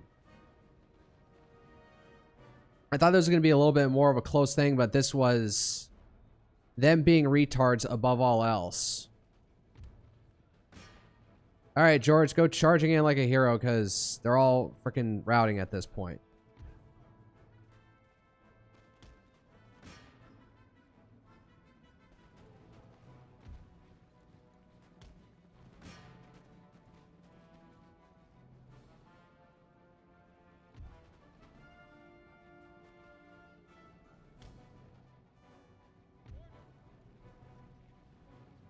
Actually, they're reforming slightly, so George, don't go charging in like a hero. We need you to live.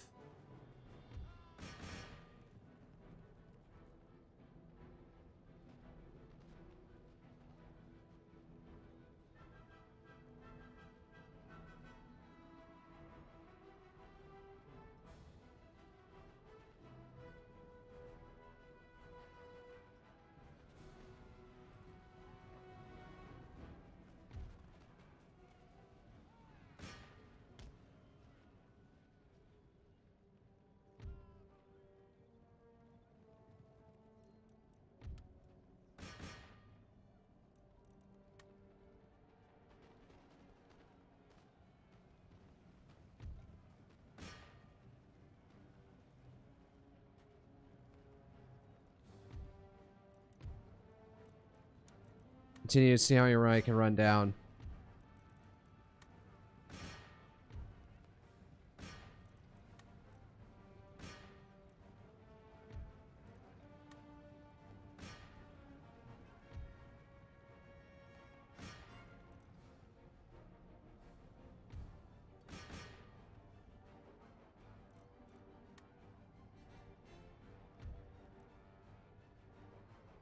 I guess Cav can't run as fast in woodlands.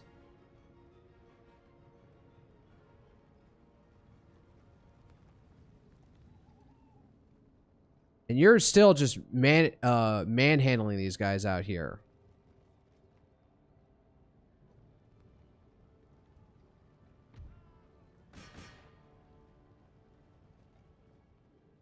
These guys are probably going to make it.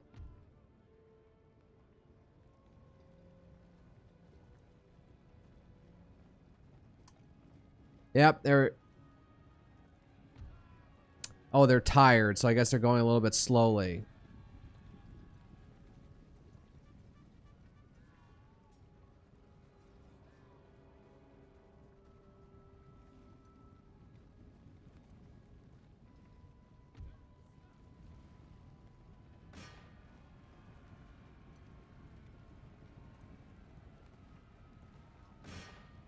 Or concentrate on the lead.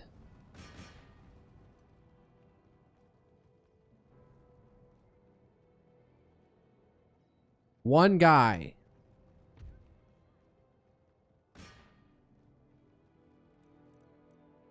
I'll speed this up, see how this, like, how much this drags out.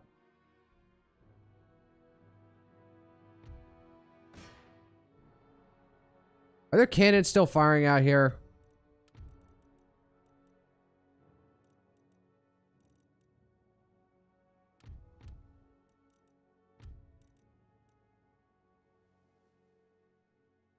It's literally this one guy. Will he make it? Will he live? Yes, he'll make it. That was a close victory? Is ours. Make ready. March. March. What is this town? Oh, I got an iron workshops now? Oh, God. Build up everything. Repair everything.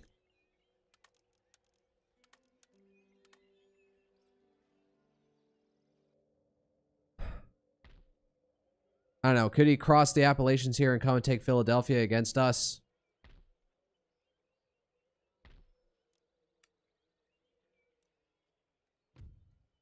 Watching and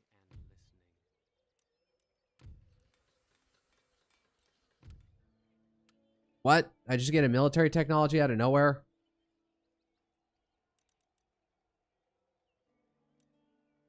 Whatever.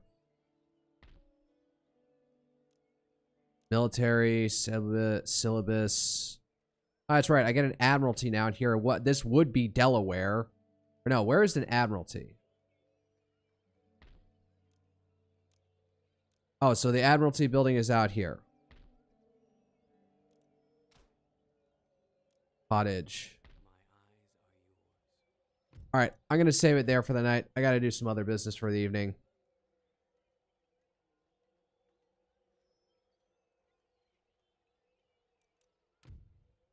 All right, that'll be it for the evening. Okay, so let's see here. Next week, I'll have one stream. I'll probably have one mid-stream on Wednesday. Actually, that may or may not be. If I might do a stream, it might be earlier in the week, like on a Tuesday, because Wednesday, I got to pack all night to get ready to fly out on Thursday for Off-Kai. I just booked my hotel, and man, did I cheap out. I got some place for $500 total night stay. And a car on top of that, because I'm independent-minded like that. So, we'll be iffy about whether or not I do a stream next week. Probably. I'll do something. Either it'll be Tuesday or Wednesday. So, if anything, it'll be slightly short. So, and it'll be Resident Evil 4 again. Alright. So, that'll be it. So, as per usual, good night and good luck. See you all next time.